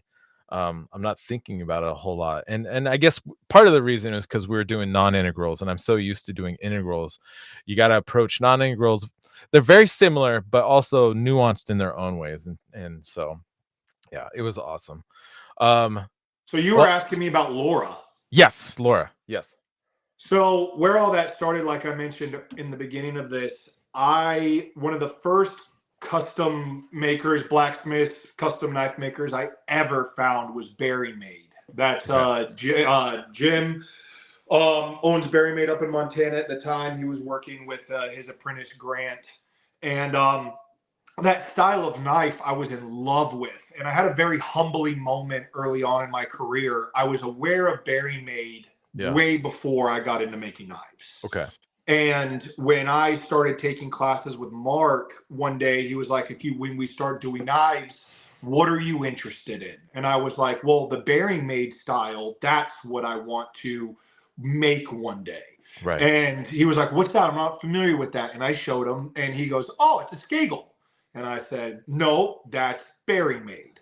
They're the ones that make that style. And Mark very kind of smiled at me. And he's got the best accent. For those of you who don't know Mark, he's got this super hodgepodge of a British. He lived in Africa for a really long time. He's just got this really wild accent. Yeah. And he kind of again smiles very gently at me and he goes, "No, that's a Skagel, William Skagel." And I got all, "Dude, listen, man, you don't know what you don't." And before I could even finish, he was like, "Come with me." And he took me into the office. It was about 30 minutes before my class started. And Mark owns every single edition of Blade magazine ever. He's got all these Blade magazines, all these Blade books. Yeah. His little library is really dope. And he walks up and he pulls off an edition, and it was nothing but Skagel. And he sat it down in front of me, opened it up, and the first page was the history of William Skagel. He goes, "Don't come back into the forge until you're done reading that." And I was in there for about 30 minutes. I walked out and he looks up from the ground and he goes, "What's your favorite style of knife?" And I go, "Skagel. Skagels are my favorite style of knife." And he kind of smiled at me and he goes, "All right, I'm going to teach you something." He goes, "Everything that everyone does has been done." And he goes, "When it comes to designs and a lot of stuff," he goes, "not to say that people can't do new things, but the majority of knife designs have been done. And it is important for you to realize that and realize that everybody is following one specific thing and creating their own way of doing it." Yeah. And he goes, "I know you love these guys, but they are paying homage to Skagel. That is this style of knife." So once I understood that, I started really looking into who are the people that are doing this. And I hadn't even been to a blade show yet. Okay. So I had found Laura and had no idea who Steve was. I don't know anything about the history. I don't know who all these makers are. I know nothing. And I roll up to Blade, see Laura. She's sitting obviously next to Steve in the front. And I just start oogling over her, telling her, like, "And this is when I met you." Yeah. So, or maybe it was the year before. I can't remember, but Sure. early on. And I'm just going on and on and on with her, telling her, how much, she inspires me and I love her work. And, and she's just sitting here tickled pink, having this. And I had long hair at the time, this big old guy just, and I didn't realize that the majority of people are sucking Steve's dick the entire time. And Laura just kind of hangs out. So Steve kind of sits back and starts eyeballing me. And he's like, "Who are you?"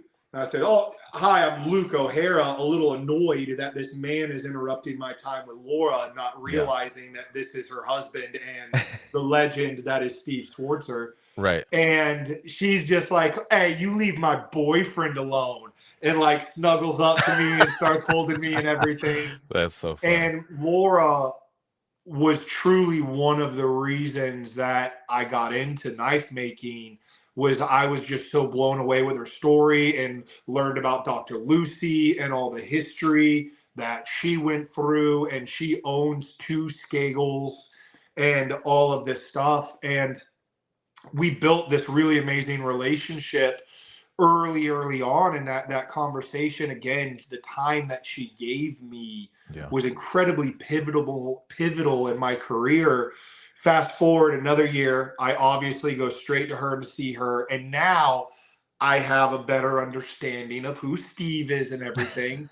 But I was so tickled at the fact that Laura and I built this relationship first. I obviously just leaned into the fact of, "I don't know who you are." So we built this really fun relationship early on. Of the first 3 years, I was just her knife boyfriend. But then that very shifted to where Steve and Laura took on a very strong role in my life. They're the closest things to parents I have in life right now. And I probably talk to them, 7 or 8 times a month, just doing those kid check-ins. Yeah. But built this unbelievable relationship with them over the last few years. And again, I always wanted to take a class with Laura, but I was enjoying so much the fact that we were building this legit relationship and I was getting to know them. I obviously was there when Steve was inducted into the Hall of Fame and got to share all these amazing moments. We went down with a whole group. Neil put a group of us together a few years ago when Steve was having some health issues to go down there and work. And Laura was also having her health battles as well. But over the last few years, she's really got a hold on that and is feeling great. So this Yeah. year, she started teaching classes again. And the second I heard that she was going to do it, I was like, I got to do it. And I'm so mad. I Yeah. wanted to be the first one. My friend Amy beat me to it. She took the class before me. But yeah, I got to go down and do something that I have been waiting literally since before I was a blacksmith to do. And that was to take a Skagel class with her. Yeah. And her learning under Dr. Lucy, who obviously learned under Skagel and that amazing lineage, to get Right. to finally do that with her was, I can't put into words in my career and my personal life what that meant. And I mean, I'll have that knife for the rest of my life. It'll never leave Yeah. my possession. You couldn't offer me all the money in the world for that knife. And since then, I've been having a lot of fun with it and really diving into it because I've just been obsessed with that style. You know, Skagel, you've got Bearing Made, then Treeman Knives, which is Right. actually Jim's dad owns Treeman. And then you have Brian Rocco of Rocco Handmade, who also makes those. And in my opinion, they're the top three Skagel recreators, Skagel style knife makers. Yeah. And Brian's turned into one of my best friends. So to get to learn this style from Laura and to get to really pay homage to kind of like what got me into knife making has been one of the coolest moments. And then literally a week later rolled into your class.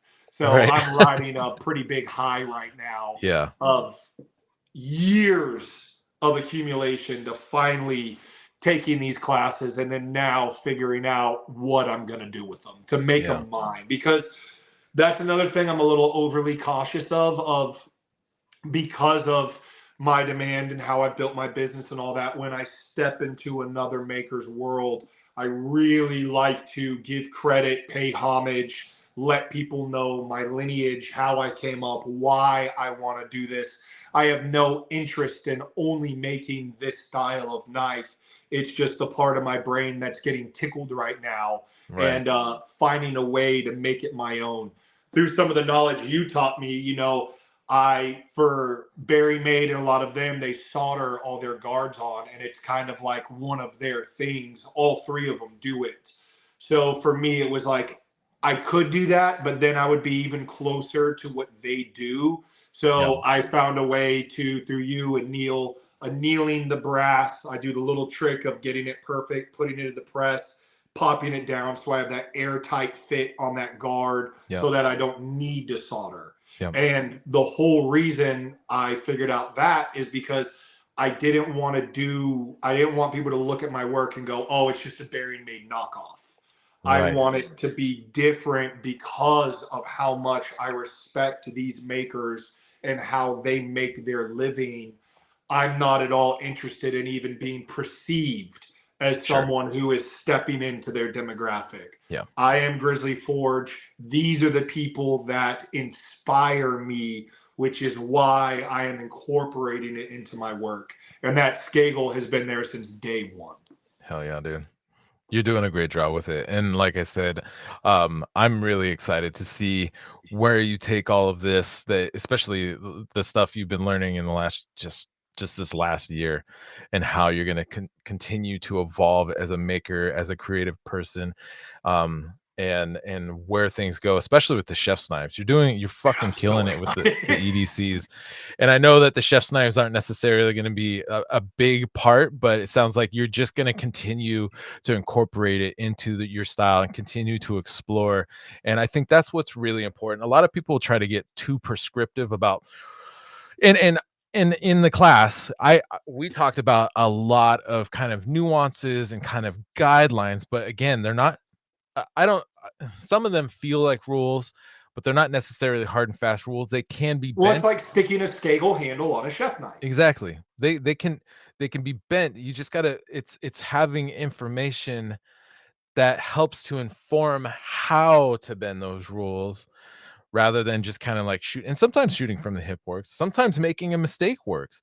In the handle sculpt, some of the handle sculpting we did when we started out with the Japanese handles, there was at first something that seemed like a mistake, but then as we progress, both of us were like, I really like this. Yeah, it And looks really good. It it feels looks real amazing. it looks good, it feels good. I'm like, all right, I guess that fucking works. There we go.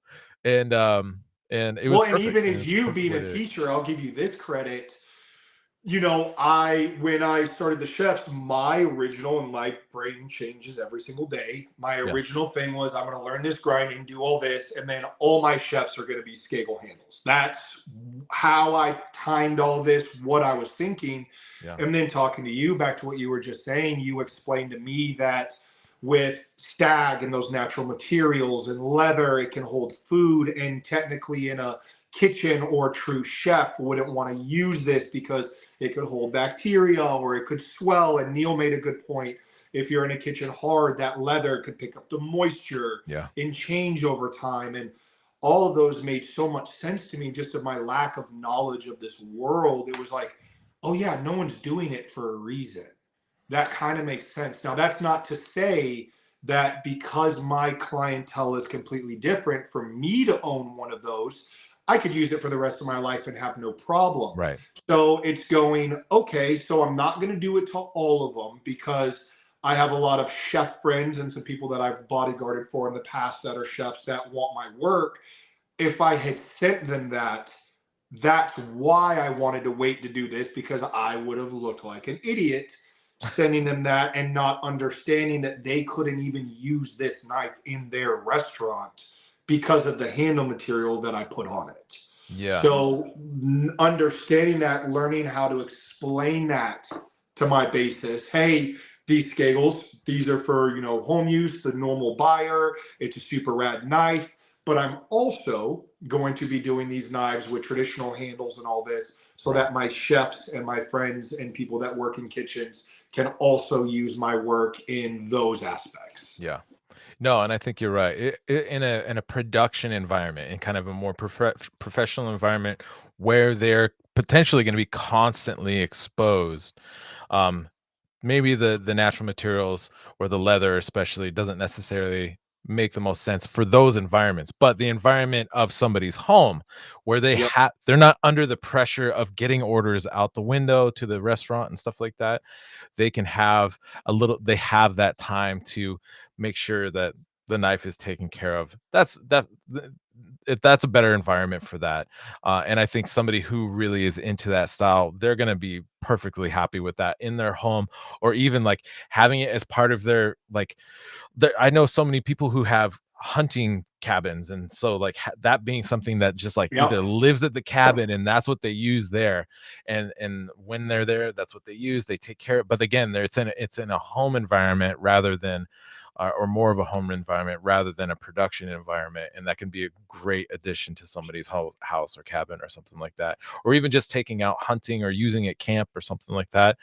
Again, it's about the relationship to what kind of time do you have towards taking care of the thing that maybe requires just a little bit more love and attention, rather than something with like if it had a fully synthetic handle like all G10 or something, you could leave that all day long in the kitchen and have no problems with it, right? So Well, and even the steel, we were using all high carbon. I'm not doing any crazy stainless or anything like that right now. And I know just from my little bit of knowledge of metallurgy and yeah, everything, like a lot of chef knives are stainless because they're not yeah, going to pick up rust. And if one of my knives was in a working kitchen getting used every day, it would pick up flash rust if they weren't wiping it literally every time they set it down. yeah, So it's just figuring out what demographic I'm interested in. You and I discussed like I'm gonna do like a 7.5, 8, and then a little 5 inch, and then my steak knife set that I'm working on right now. I was actually drawing. You'd be proud of me. I was yeah, drawing last night, working on those. That's another thing I had never done before, is actually drawn a knife. yeah, Realized how important that is. But I'm gonna figure out the ones that I like, get really good on those, and then start figuring out everything else from there. Because you're right, chef knives are not gonna be my all in all. That's all I do for the next year. It's right, gonna be a nice 40-60, 40 chefs, 60 my normal blades, yeah, and just slip those in as I continue to get more proficient at this and figure out what exact style I want to go and do. hell yeah. Oh yeah, brother. We do have so part of the benefit of being part of the Patreon is you get to ask questions of the Oh, hell yeah. of Oh, that's the really the dope. guests. And so we got actually a question from Brian Hunt. He's Hidden Rose Forge. He says, uh, he's interested in some insight on your process for kydex sheaths and making your own I don't know clips, why, dude. My clip Kydex has adapters. been blowing up the last few weeks. People are into it, dude. And I honestly, I think I have no experience with kydex, and I think I'm trying to figure out a way to play with kydex myself, and I know very little. But he's asking about more specifically about uh well, generally your kydex sheath process, but more specifically making your own clips and clip adapters. So essentially for the Kydex, and I learned a lot of this from Gunstone Creations. He's the one that kind of taught me Kydex. So a lot of the way I do it now, kind of like the chef knives, took what he taught me, kind of morphed it to myself. But for Kydex, the first thing I'll always say is a t-shirt press. Mm, Heating up Kydex in an oven or a toaster oven. If you have enough money to buy a toaster oven just for Kydex, you have enough money to buy a t-shirt press. okay. They're under $100 on Facebook or Amazon. And heating your Kydex, it takes me 82 seconds to heat my Kydex. So you'll just throw it in, drop your t-shirt press on it, heat it. It's evenly heated all the way across, and you don't have to worry about it falling or sticking your hand in the hot oven or any of that. Okay. So I'll pop it off. I have a Garage Works vacuum press that I use for all of my Kydex. Slap it on that sucker, drop it down. And I've got a few videos on my Instagram. Okay. And I need to make another one of the full Kydex setup, but drop it down. I would say I'm getting ahead of myself. So on the blade, I'll use painter's tape. I'll do 3 rows of painter's tape on either side to give you a little bit of standoff. Because if you do the Kydex Oh, just okay. on the blade, it's going to be so freaking tight Yeah. when you slide it in. So I like to do 3 or 4 layers of painter's tape. Right. Negative of Kydex, it will scratch your blade. Okay. When I do my Gomai, Sanmai, or Damascus, I don't even, I'll make sure the knife works perfect in the sheath. Everything's great. And then I pop it out and then I hand sand and do all of my etching. I will not put that knife back in the Kydex. It will scratch it. So what I do is all of my knives come with Kydex. That's the only thing I'm able to do right now, but I'll put in a card inside my box with my favorite leather makers. So it has my Okay. 3 favorite leather makers from your $600 sheath down to $100 sheath. Right. And just say, hey, if you want leather, there is a high potential of your blade scratching inside this sheath. If dirt, sand, anything gets in there, with the finish I do on my normal blades, you won't get any scratching Yeah. just because of the grit I do and how I gun blue and rock tumble everything. Yeah. Yeah. So it's no issue. But if you look in the top left, there's a pinch point there. Oh, yeah. So what I do is I have a little piece of wood that rolls into the choil of the blade. That's where your finger goes, right? Right. Yep. So it'll go into the choil and there's an indention in it. So when that vacuum press is going down, I just have a little piece of metal with a rounded end that I poke where that indention in the wood is, and it gives you that perfect locking spot Yeah. on that blade. So once it's in there, that's where your tension point is. But when you drag the blade out, sometimes if I do it a little deep, that tension part will touch the blade. And if you I have got you. any sand or dirt in there, that sliding in and out could potentially scratch it. So for my higher end blades, I like to give them an option of getting leather unless they don't care. It's not going to make a crazy scratch or anything. It's just Yeah. if you're one of those people that stare at your knife every night, you're going to see scratches on it. Right. Right. Right. So I'll slap that in. Oh yeah, actually here's a, oh dope, you actually found it. So I'll roll it all around like that, and then I'll put that indention in and then air blow everything. So for me, I can do a Kydex sheath start to finish in under 7 minutes. Whoa, dude. Um, That's so so fast. that drill press, and I do them in batches again. So I didn't use the whole video. I did a time lapse yesterday. I Yeah, sure. posted it on my stories, but what I'll do is when it's down, I'm doing all the air and everything, pop it out, walk over to my drill press, and my drill press has the universal distance Okay. for kydex attachments. So the distance between the nub, I'll drill in my first one and then drop that nub inside my jig. And Yeah. then every single hole that I drill, I'll drill it, move that hub to the hole, do it again. So any attachment that is sold on any kydex site will mount to that because they're Ah, universally spaced. So I got I'll you. blast that first one, drop it on, nail them all out, run over to my bandsaw, cut my side, hit it on the grinder, put in on my big wheel that's just on your flat platen. Yeah. I just bury that in to give that little dip in, and then burnish it all, blow it out, put the attachments on, and it's done.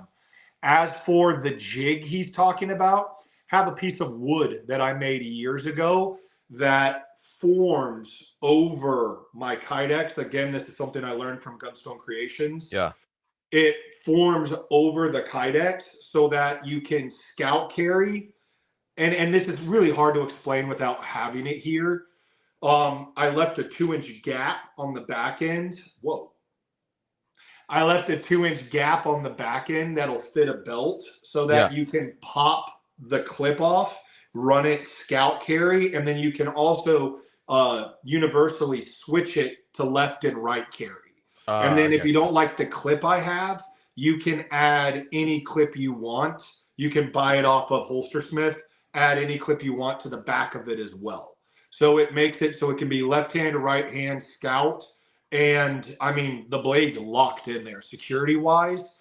It's the best. And that little piece of wood I use, it's got a little piece that comes down and goes to the blade. And that's where I put the retention washer so that when you drill it, if you look at my sheaths, you'll see a screw right where that indention is. And you can adjust how much pressure that indention does to how tight your knife sits in there. I see. So if you're going on a backcountry thing, some of the guys will tighten it all the way down so the knife won't come out, and then they'll loosen it up when they're ready if they're wearing it on them, just to have that guarantee that that blade's not going anywhere. I see. This is the post you put in your stories yesterday. And at one point when you get into fitting the kite, there it is. You got that spacer Yep. taped in there, and now you're doing the vacuum and you're doing the little indention. It was Yep. super quick, but it's there. It's in your reels. It's a Yeah, pretty and I've fresh done one. longer videos on it, but they would just have Yeah. to be buried. I was just Yeah. sharing the process of, because I Making average that when I batch. do my Yeah. production, I average 7 blades a day. Right. And it's just been sharing how my flow is to each station. And I'm kind of lucky to have a smaller shop so that everything's just a flow in a circle. So everything I do in my shop, the way all my equipment's set up, is a circle of all my steps. That's So smart. I'm just running a full circle of my shop. Super smart. And when you're doing a production environment or production of knives, that totally makes sense. When I work for Bob, I got my start working and doing production work for Bob Kramer, and he had it set up where he had 3 drill presses with 3 different drill bits, 3 different fixtures, and you literally went bump, next one, bump, next one, bump, and Yep. that way you're not even taking the drill bit out of the chuck. You're not fucking around with any of that. You just go step to step to step, and you can. And we were going through, and we weren't doing 7 knives a day, but for what the style of knives he was making, we were doing a pretty good number in a month. I think uh one of our best weeks was like 11 Bob Kramer knives in 1 week. That's nuts. Yeah. And Complete different level of work too. yeah, there's a lot that went into those, but it's fun. That's what tickles me is how can I shave off, because I'm numbers when it comes to my work. How yeah, for long does sure. this take? How long does this? Is there any way that I can tweak this process, speed this part up? And that's where I get real tickled with that. And to your dismay, also my amount of waste is I'm so focused I even on brought some of your waste home with me. We cut off material off the handle blocks. I'm like, I know. I was telling Neil, and Neil was like, "How many times did he go through your trash can?" I was like, "A lot." I did. I was a He told me fucking I was going to drive you a nuts with shop how raccoon. much I burn through stuff. But again, for me, I'm so dialed in on my numbers now and Yeah, everything. You know, I could run this belt till it's dead. That adds an extra 45 to an hour. Now that set me back on this. So for me, it's like when I'm grinding my blades, I'm changing out my 36 grit every 5 knives. yeah. No, And I it's think like I that's don't throw it smart. away. I'll hang it up and use that dull belt for something else down the road. Yeah, But it's everything's different for yeah, what you're doing and the style of work you're doing. And for me, burning through some of that material for speed is a lot better for me than saving every single little piece that I could use for something else, because yeah. that amount of organization and forward thought would tank me. Yeah, and I think, either people who are interested in getting in the knife who might be listening to this, who are interested in getting into knife making, maybe they saw Forge and Fire, they see lots of people forging, but a forged knife is not what makes a good knife. A well-made knife is what makes a good knife, and just because somebody forges it does not mean it's a far superior Well, knife. a In lot of fact, times it means it's it's probably worse. yeah, it's so easy, if especially if somebody doesn't know what they're looking for or what temperatures they're supposed to be forging at and all this kind of stuff, to fuck up that knife and then sell essentially some, or even like not properly heat treat it or do the grain refinement proper, all this stuff. A lot of people like to poo-poo on stock removal knives, and I got my start in stock removal, and I'm so fucking thankful that I did that because it was crucial in me getting those reps in for grinding, for handle assembly, for handle sculpting, especially the handle sculpting. I had so many reps in sculpting handles that I can almost do it with my eyes closed. It would be dangerous, but I could almost do it with my eyes closed. And it's not just breaking corners. Like the you saw the way I sculpt handles is like kind of intense, and it's a little far and beyond what is really necessary. But for me, like that's where some of that artistry comes into play, of like playing with these different facets, rounding them out, blending contours to create like this super ergonomical, comfortable handle that you can use and hold, because the relationship with that tool, right? The blade and the cutting edge of the tool, the business end of the knife, but you still have to hold it. You don't hold it by the blade, you hold it by the handle for most operations. And so that's important for that handle to fit properly in the hand. But yeah, I think it's incredibly underrated to start with stock removal. And if you want to get into knife making and you're just starting out, I highly advise just doing stock removal. That way you're not fucking up the blade by doing forging processes to it that you don't know what you're doing. Um, Well, and I did the same thing. Started early on. I sure, thought that was what made it special until I started understanding that you could actually really jack it up if you don't have a good heat treat, and fixing everything in a for kiln. sure. You know, for the first year and a half, I was heat treating everything out of my forge, and Sure. that can be super sketch.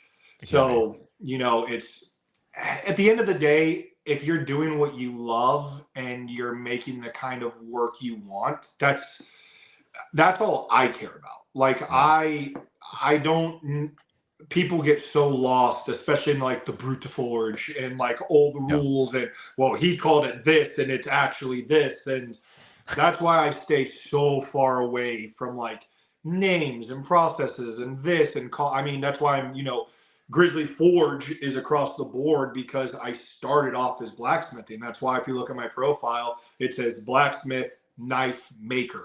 Yeah. I'm not a bladesmith. Right. I don't ever claim to that. I just make knives and I like blacksmithing. Yeah. I like making meat hooks and bottle openers and all the fun things that come Yeah. with blacksmithing, Yeah. and just staying away from all those fancy terms and the things that people can get lost in the sauce on. If you like making knives, make a dope knife. I don't think it's any less or any different. You're just doing your thing. And Yeah.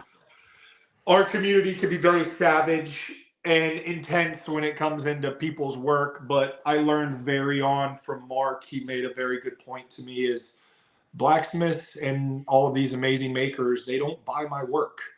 Would Right. I love it that if you look at my knives and say, Luke, you're an amazing knife maker? Yeah, that would be dope. And I would feel super happy about it. But my life wouldn't change at all. You've never bought one of my knives. So at the end of the day, what does it matter what Mm, these people think? And I sure. think a lot of people can be so focused on building a name for themselves within the community Mm, that they will lose the opportunity to do what they really love because they're so focused on getting admiration from other makers. approval from other people, And and I fully chased that for probably way too long.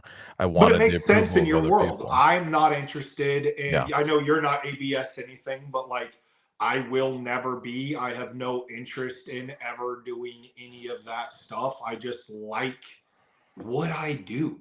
And it just so had, like I said, Blade Show. It's a place for me to see my friends and buy material. Oh, It's yeah. the only reason I go. That's a good way to And good it's those are just good that's reasons how to my go. yeah, it's how I fit into this world is Yeah, I'm not as much fun as it is to have other people tell you your work is good. I really could care less. sure. I'm just here to have really rad friendships and relationships and get to hang out in my shop every day and make sharp pointy things. Brian is actually here in the chat right now, and he has a follow-up question about dust collection. He says, what do you recommend for dust collection? I know you and Tori had a good dust collecting system when you were shop mates. So talking about dust Yeah, it's collection. amazing. And I actually have it set up. I just haven't put in the piping. All the wiring's done and everything. We have a big vacuum blower that was attached to the side of the shop and then running, it was either 8-inch or 10-inch PVC out from that. And then just building a PVC system under your grinders that Mm, roll up. Again, he's a very brilliant human and he kind of crafted this amazing vacuum system. And I will be the second I can breathe for a second, we'll take the day. And actually, I even showed you, I've got the switch and everything set up. yeah. I just haven't installed my piping. Right. And for me, just hitting it with the vacuum real quick, my brain is justifying the hours I have lost by doing that. And Right. 5 minutes doesn't seem like much, but if I added up all those 5 minutes the last 2 years, I'd hate myself. But I mean, once I do it, I'll get it set up. But Yeah. that's my favorite. Is he's just has this big blower on the back end, plugged it in with PVC, ran it under, Yeah. and just set it that way. Yep. And it's just that one is a little different depending on where you live. It's just spitting everything out there. Where Jason has that crazy filtration system on his Right. that actually doesn't let all the dust and sand go in the air. I got you. It puts it in a big container. I've only seen it once, but Yeah. he's got this wild system set up at his shop. But just that little one that we had in Salt Lake was unreal, and we never had dust in there. Yeah. I just That's haven't fantastic. had the time or the want to set it up because I'm just going right now. Yeah. Someday I'll have a proper setup myself. Right now, I just have a fan that cycles air through the grinding room out, and so I'm like crossing my fingers that all those tiny metal particulates are making their way out Well, rather I into my bought that. line. You saw, I've got the spaceman suit Yeah, with I the call it the whole. Tron suit. I've got the Tron suit, so I wear that 85% of my day. Yeah, So in my brain justification, it's like my lungs are good, so I'm just gonna crank with this right now. And when I yeah, have a chance, I feel like I can breathe, I'll install that because I hate having, especially when I'm doing the Skagel stuff. yeah. It's just the antler and everything. It's Oh, so because I have to drop my grinder horizontal. yeah. So now instead of at least going in the bucket, it's just everywhere. I got Like if you saw what the shop looks like this morning, it's a train wreck. When we hang up, I got to go out and vacuum everything. you. I got you. All right. Well, I should probably you've given us so much of your time, dude. I'm so thankful Dude, it for was so you. much fun, homie. Yeah, hell yeah. We had a good time and there's so much more we can continue to talk about. We'll have to have you back on to chat some more. Again, you have been an impressive man to watch and follow and to talk Thank you. to and get to know over the years. And I just thank you for being here and sharing your insights and your experience with us because I think there's tons of wisdom that people can gain from this, even if it's just not feeling like they're alone in their own struggle, because we're all social media is a great place to put up where things like are always looking good. It's a very curated environment though, and the reality is that, there's a lot happening behind the scenes that we don't see other people are dealing with. And so I appreciate you taking that time to be radically honest and transparent with what you got going on, and it's super impressive. And you're a good man, and I appreciate you.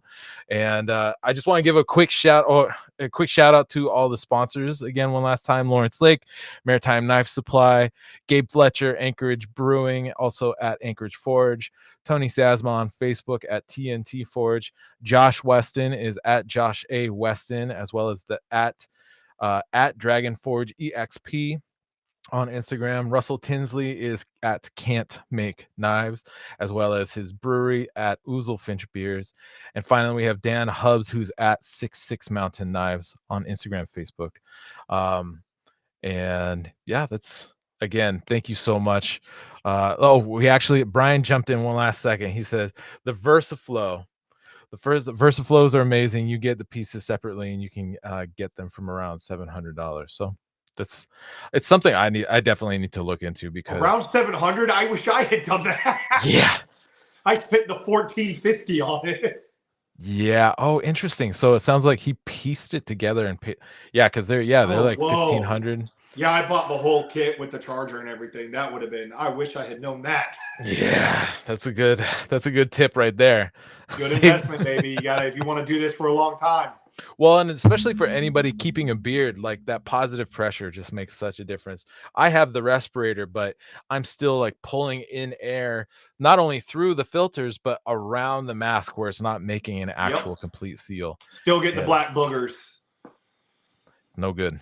No bueno. All right, sir. Thank you. You're the best. I really appreciate you. Love you, brother. Thanks so much for having me. I love you.